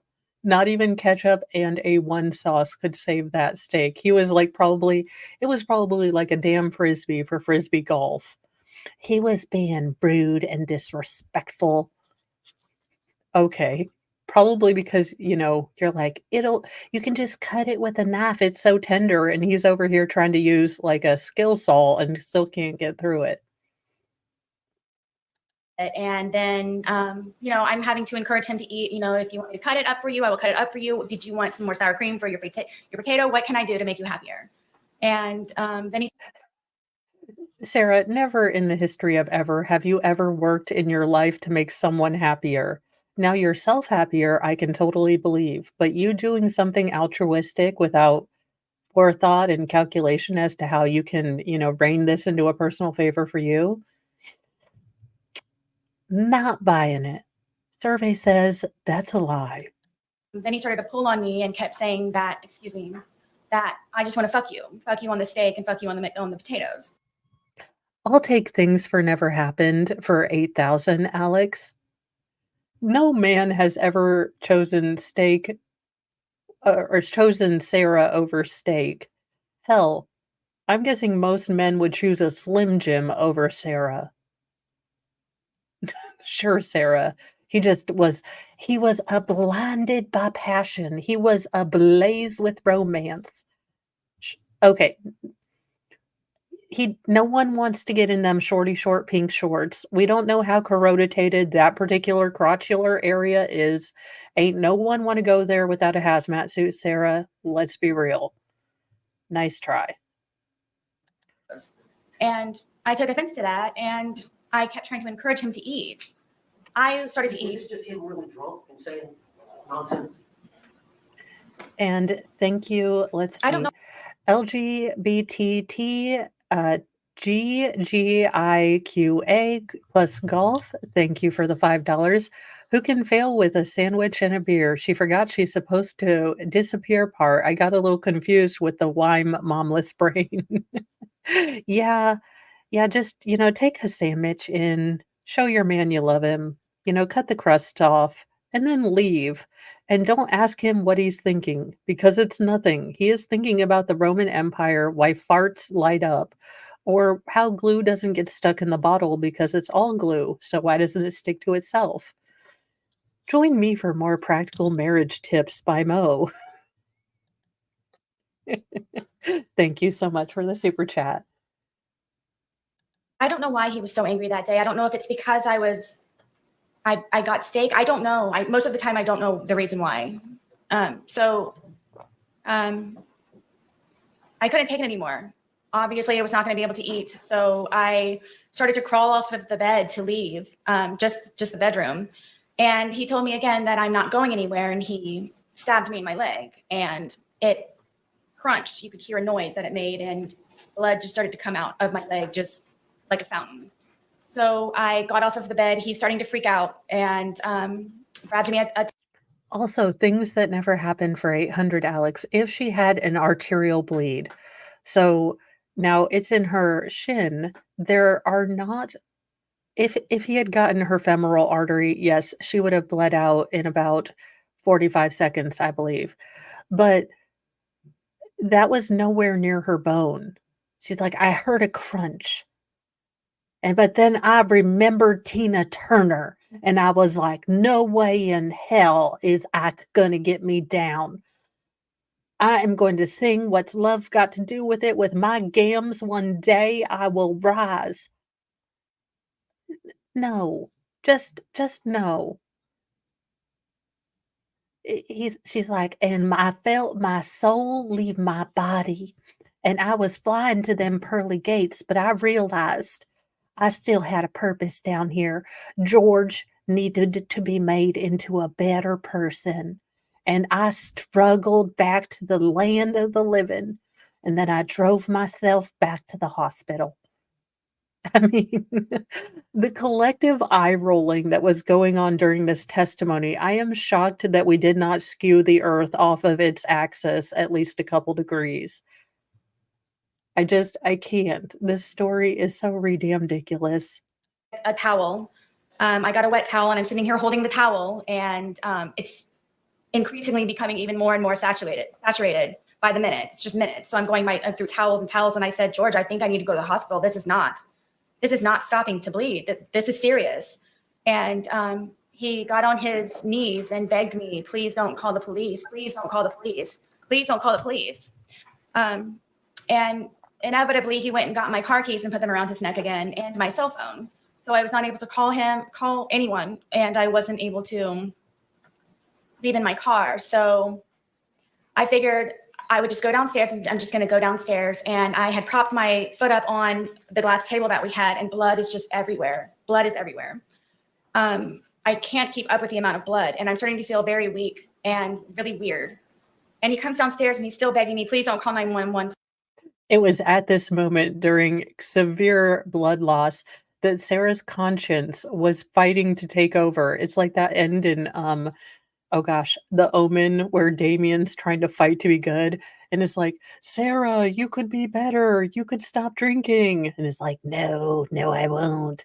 Come on, Sarah. It's your good side over here. You've killed us and numbed us with alcohol for a little bit. Die, motherfucker, die. Just that's all I'm imagining is the end scene of the Omen. Damien fighting to get his soul back. And unfortunately, the blood loss was not severe enough, and evil Sarah won. Oh my god. Yeah, also, if Sarah had this epic victimhood, struggle story, she would have been videotaping the hell out of it. She would have been worse than a Disney adult influencer like, "Hi, this is Chelsea and we're right in front of the castle. Can you see? Oh my god, so many people are in the middle of my shoot. I don't know why. Oh my god, there's Mickey." I mean, she would have been selfieing this out to no end. She would have live streamed this shit had it really happened the way she says. But it didn't, because she did not do that. And because she didn't do that, I imagine that none of this happened the way it was, claimed to happen. And she probably dropped a wine glass like the manager at her apartment complex said, rather than, this, angry carnivore knife fight that she's talking about. Please don't call 911. I kept telling him, there's something, this is serious. This is something. Because he knew that he would probably get arrested or something bad would happen to him. So I couldn't take him anymore. He was just all over me and just, I'm bleeding. I'm bleeding very badly. And he's having me try to console him. And I kept telling him, please, I need to call 911, please. And I said, okay, just give me a moment. And I crawled upstairs to my son's bathroom, which is the furthest bathroom away from everything. And I remember holding onto the sink, and I looked into the mirror and my lips were blue. And I knew I needed help.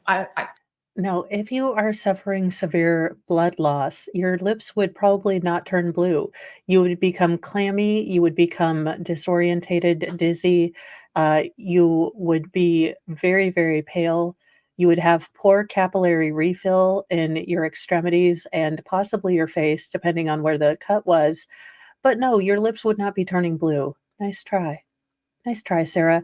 Next time you watch Rescue 911, please remember that it was made in the early 90s. And even though Robert Stack is amazing and the only man I want narrating my eulogy at my funeral, they may not be up to date on what would happen if you're bleeding to death to death. I needed help. And he came upstairs looking frantic for me, calling my name. And then I turned to him and I said, please, I'm going to die. I've lost a lot of blood. There's something wrong. My lips are blue. Please, please, we don't have to call an ambulance. If you could just take me, I'll drive, whatever. Sarah's like Oliver Twist. Please, sir, I need a transfusion. I'm type O. And he's like, more? What the hell is this? This is the worst. This chick would bomb at improv. This woman needs to take an improv class when she is in prison. Ma'am, your acting skills blow. Whatever I can do, please, to go to the hospital for this. And he said that before anything happens, I had to concoct a story in order for him to not be arrested or be in trouble when we did inevitably get to the hospital. So I'm sitting there with this blood-soaked towel with blue lips, trying to come up with a story of what I can tell them when I go down there so he's not in trouble, and telling him that it's okay. And I came up with Sarah Boone's grunge punk jail band is going to be blood-soaked towel and blue lips, coming to a prison near you, kind of like Johnny Cash but worse. With the story of that we were sword fighting silly after drinking with our steak knives, and he accidentally punctured my leg. And from there, How did you get to the hospital? originally he told me to drive, and because of the amount of alcohol that he drank, and I couldn't. So he got into the driver's seat and drove me, and the entire time he's barking at me to make sure that I get the story straight. We're sword fighting, okay? We were drunk, Did you go to being the silly. hospital? Yes. All right. We were Did you sword get- fighting. Yes. I was bloody, and All right, let me show you the photograph. I'll show you this. Yeah. All right, is this a fair and accurate depiction of the injury to your leg?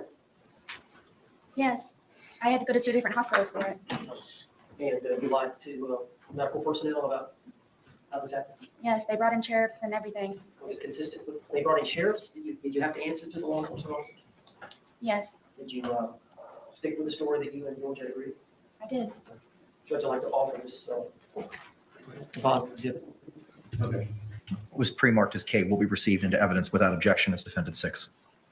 And the problem with this is that Sarah uses things that actual victims do.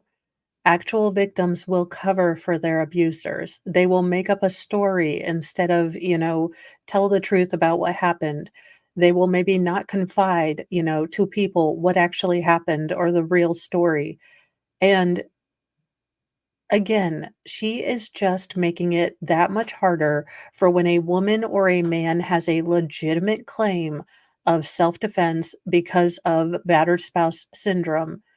They are not going to be believed, or they are going to have to work that much harder to be believed because Sarah Boone tried to take on and put this on like a skin suit.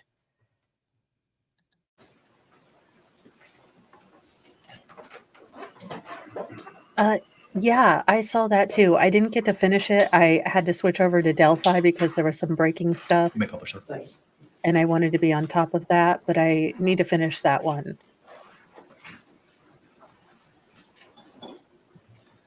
Well, God, for someone who bleeded to death and came back from them pearly gates and talking to St. Peter, you're looking okay. Is this a stab wound to your leg? Yes. Is this a close-up of a stab wound? Yes. And was that, did you hurt your foot? No, due to the injury, I had other problems with the surgery. Okay. But you eventually recovered? Eventually, yes, Do you have a scar to that effect? I do. So could you step down and show me?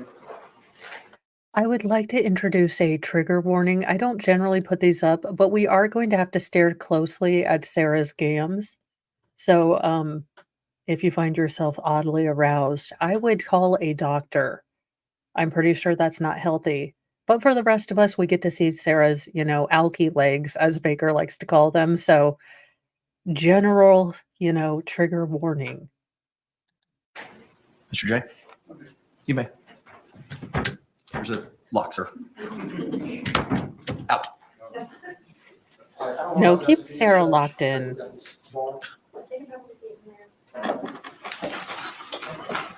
Is this the injury here?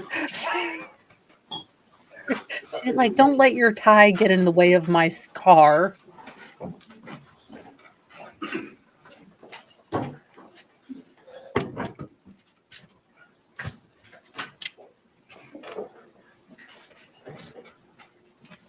All right, I'm showing you identification T.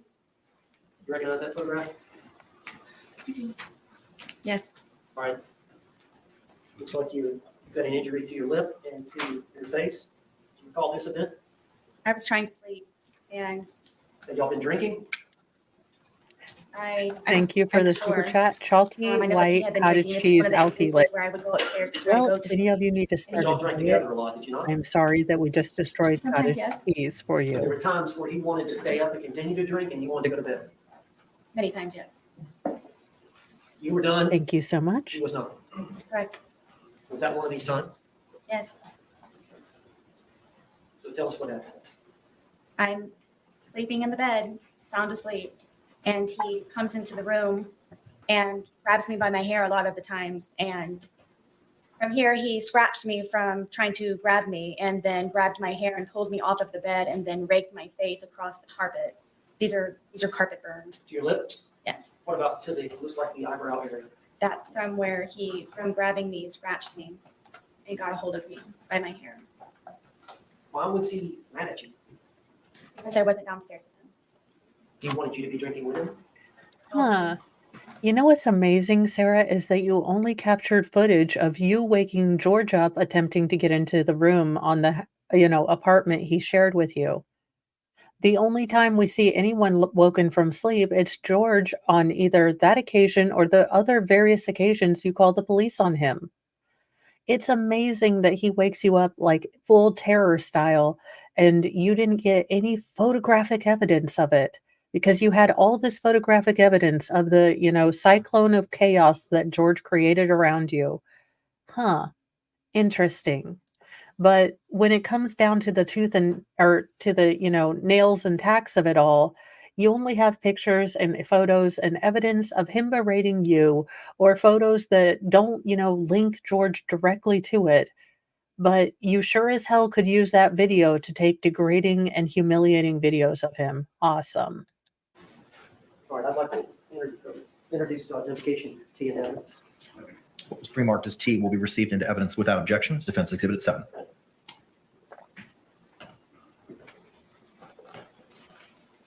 Oh, permission vote. You may, sir.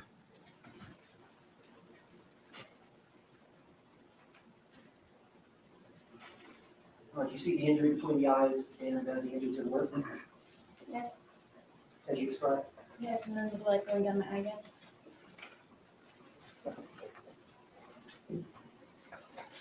Showing you what has been marked as exhibit for identification, or defense exhibit. You, for identification. Yes. And here's what you never want if this is your defense, because Owens, let me school you in on how the rest of us felt during this part of Sarah's testimony. We were bored AF and tired of listening to lies. So every time you pull a picture and you're expecting us to get a, oh, heavens to Betsy, how this woman has suffered. Save her, get those shackles off of her and let her fly free, fly. No, we're like, God, how many more stupid stories are we going to hear? How many more twistings of facts that never happened are we going to have to listen to in this stupid little girl voice? That's what you never want your jury to be thinking, as you're trying to tell an emotional story, when you're trying to get them on your side.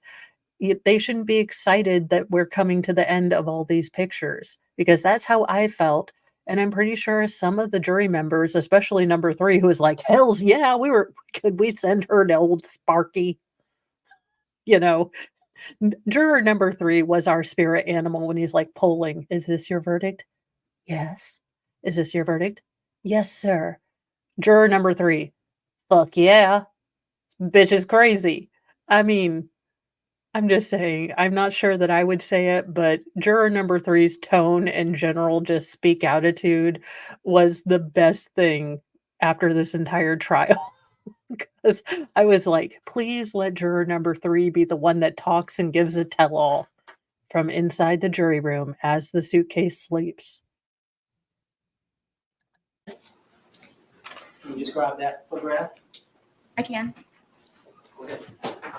This was the first time that I ever called 911. George and I had gone to a bar across the street within walking distance. And at some point, I asked a guy, or he asked me somehow or another, it was over a cigarette. And he left, and I didn't know where he went. And the bartender said, oh, he left. He took your car and he left. So Why would he do that?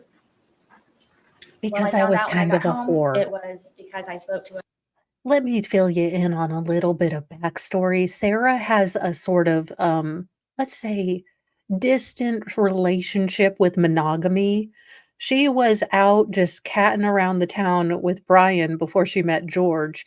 And according to some of the things that the text messages have said, she had picked a couple other stallions from the herd and maybe test drove a couple of them.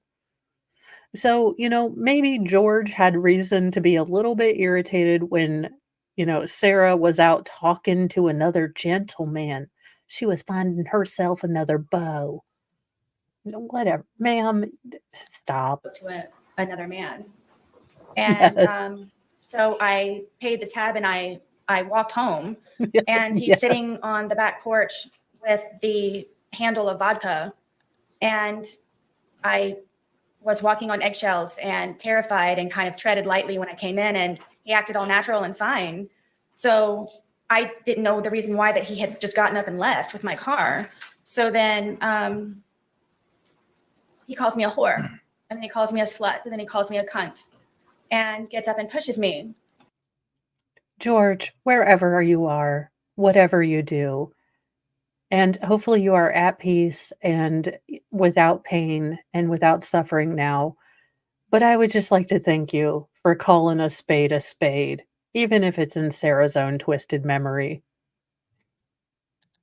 And he pushed me with both of his hands so hard that we have this little area where our washer and dryer is, and there are metal doors that are on it. And he pushed me into the metal door. And then I fell back, and he got his knees on top of me on my arms here, so I was pinned down, and was starting to strangle me and hit my head up against the metal closet over and over and over and over and over again, and calling me a fucking whore and you're such a slut and fuck you and everything. And Oh, but random question. So if one were to put, see you next Tuesday on their LinkedIn profile, what, font would they use? Because I was thinking about doing a bit about, certain douchebags and flaming butt monkeys that we have covered in trial and making faked LinkedIn profiles for them. So for cunt, would we use Comic Sans, or would it be something a little bit more gothic-y? Because I'm thinking gothic-y. I don't know. I'll figure it out. We'll figure it out. But I mean, I think Sarah Boone's LinkedIn would be lit.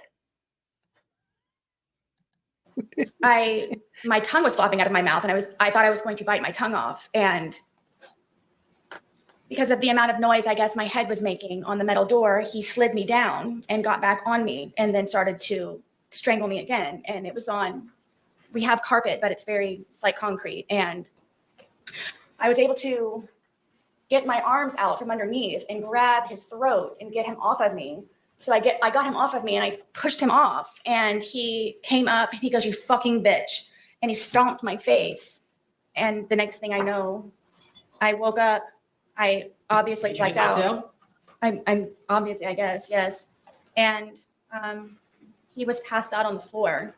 And I woke up frantic, looking for my phone, and I immediately called 911. Okay.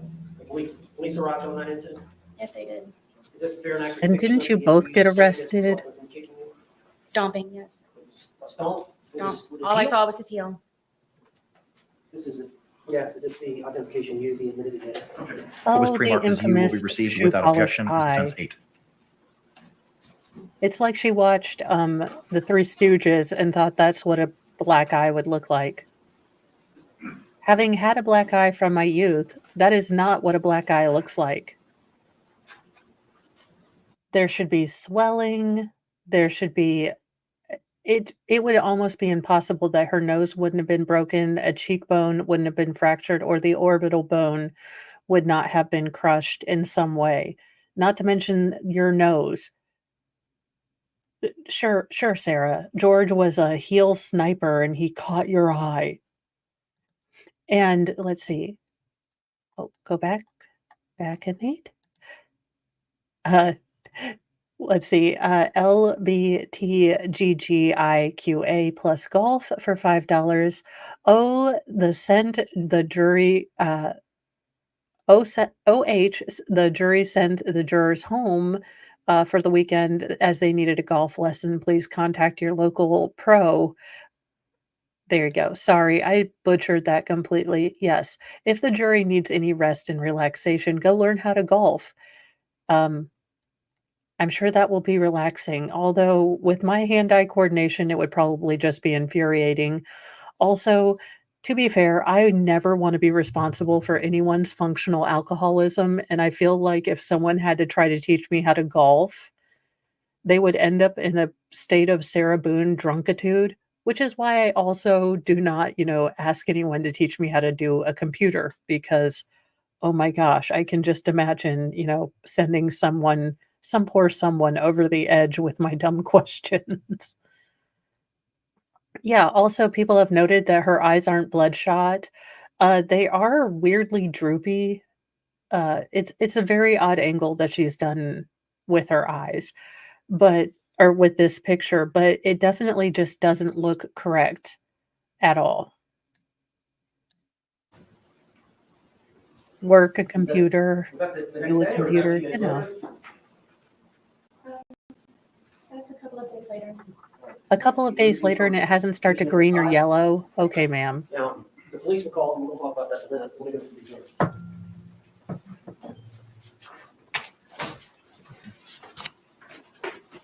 Showing you identification V, defense. You recognize that? You have to see it. Yes. Can you identify that picture? Yes. Is that your leg? Yes. Thank And, you. Is that just like the injury to your knee? Yes. Is that a fair and accurate depiction of the injury you sustained to your knee? Yes. Do you remember how that happened? Yes. Did you tell the jury? I was trying to get off of the back porch and he grabbed me and pushed me and it was a rock or a really Welcome. sharp piece of I'm mold guessing Miriam, from him Suzanne. grabbing me and pushing me onto the ground. And I guess I just happened to hit my knee just right on whatever it was Were y'all drinking? Why did he push you? because I wanted to get off of the back porch. He wanted to stay out there? Yes. He wanted you to be with him? What's the deal with him wanting to be with you all the time? Insecurity, I guess. I don't know. I don't know. Did you do your best to please him? And then some, yes. All right. Dear God, we don't need to hear about this. Sarah, I don't want to have to bring my therapist a bad touch doll to show where in the brain you talking about how you pleased George hurt me. Look, I have enough things that I need to black out in my mind. Please don't add how you pleased George. Ugh. All right, I'd like introducing evidence identification. What was pre-marked as V will be received into evidence without objection as defense 9. Now, was Ben, were you treated for this or did you self-treat? Show the jury now. No, that was just, I got the first aid kit that I had for my son and I just cleaned it up. You what? I said I got the first aid kit that I had for my son and I just cleaned it up and put a Band-Aid on it. Bart, I'm showing you identification W. Defense identification. You recognize that photograph? Yes. What is that photograph of? This is the photograph of my arm. And is that a fair and accurate depiction of your arm with some type of injury? Yes, Do you remember this event? multiple times, yes. Well, I'm talking about this isolated event where this photograph was taken, the injury you sustained. Yep. Who injured your arm? George Torres, Do you remember this event? yes. Did you tell the jury about it? This was one of the instances where I would try to pull away from him, and I don't know how my arm started to do this, but from him pulling from this way, how hard he would pull, with me trying to struggle to get away from him, it would leave these bloody under the skin splotches. So he wouldn't hit you sometimes, he would just grab you and pull you. Yes, from me trying to pull away from him, that's the point of it doing this, from me pulling away from him. Now, this is one of the many times Sure. you were both intoxicated. You had I mean, I can't say for sure, but a Native American rug burn from, him pulling. Now that looks, I couldn't see anything on this photograph. I did try to look. I'll look again, but yeah, I didn't see anything like the sort of skin irritations. Now, I will give Owens just a tiny bit of grace that the lights were not dimmed, but I could not see anything on this photo. yes, but whenever it would happen, yes, I would be drinking. Identification W in evidence. What was pre-marked as W will be received into evidence without objection as Defense Exhibit 10.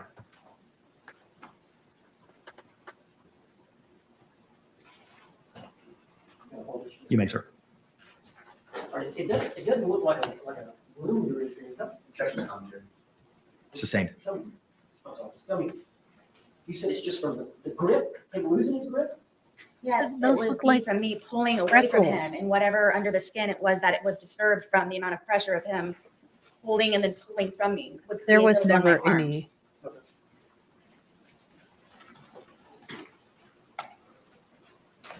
I'm going to show you Defense Exhibit X for identification.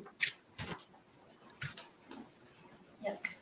A friend of yours was in the And what's that courtroom. picture She of? said Owens is awful. This is a The, picture of the my worst hair, was Sarah's side of my clothes. hair. They obviously weren't hers. Don't Is that a fair fit. and Can't accurate walk in his depiction? shoes. Yes. Of the injury you sustained by Yeah. George Torres? Yes. Do you remember this event? Yes. Were you drinking?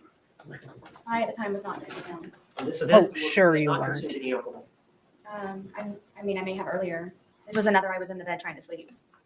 Where was George? Downstairs drinking. All right, and so you were wanting to go to bed, and he wanted you to stay down there with him?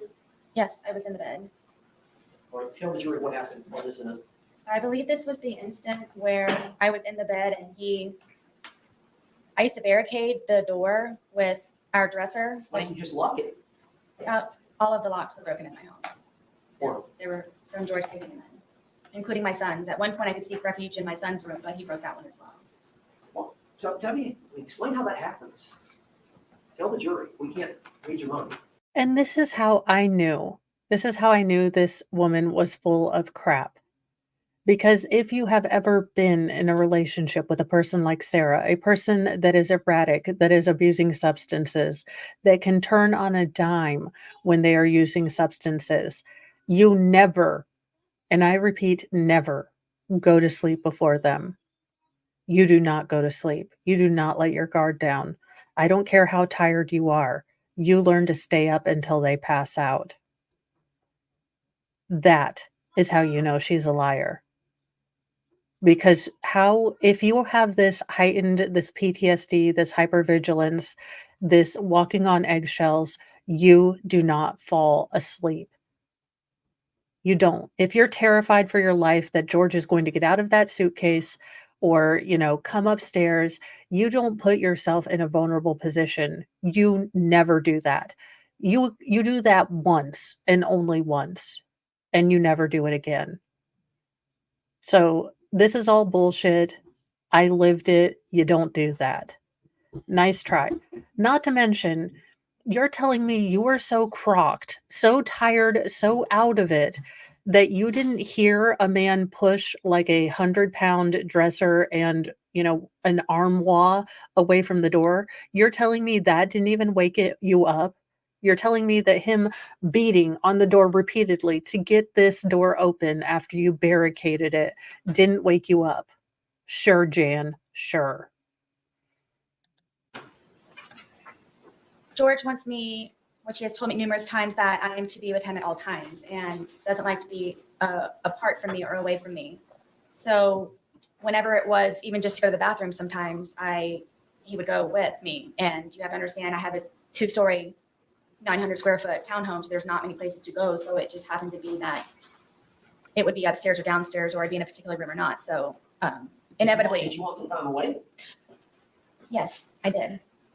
Even if it were just him upstairs or me downstairs or vice versa. So I rarely got to sleep.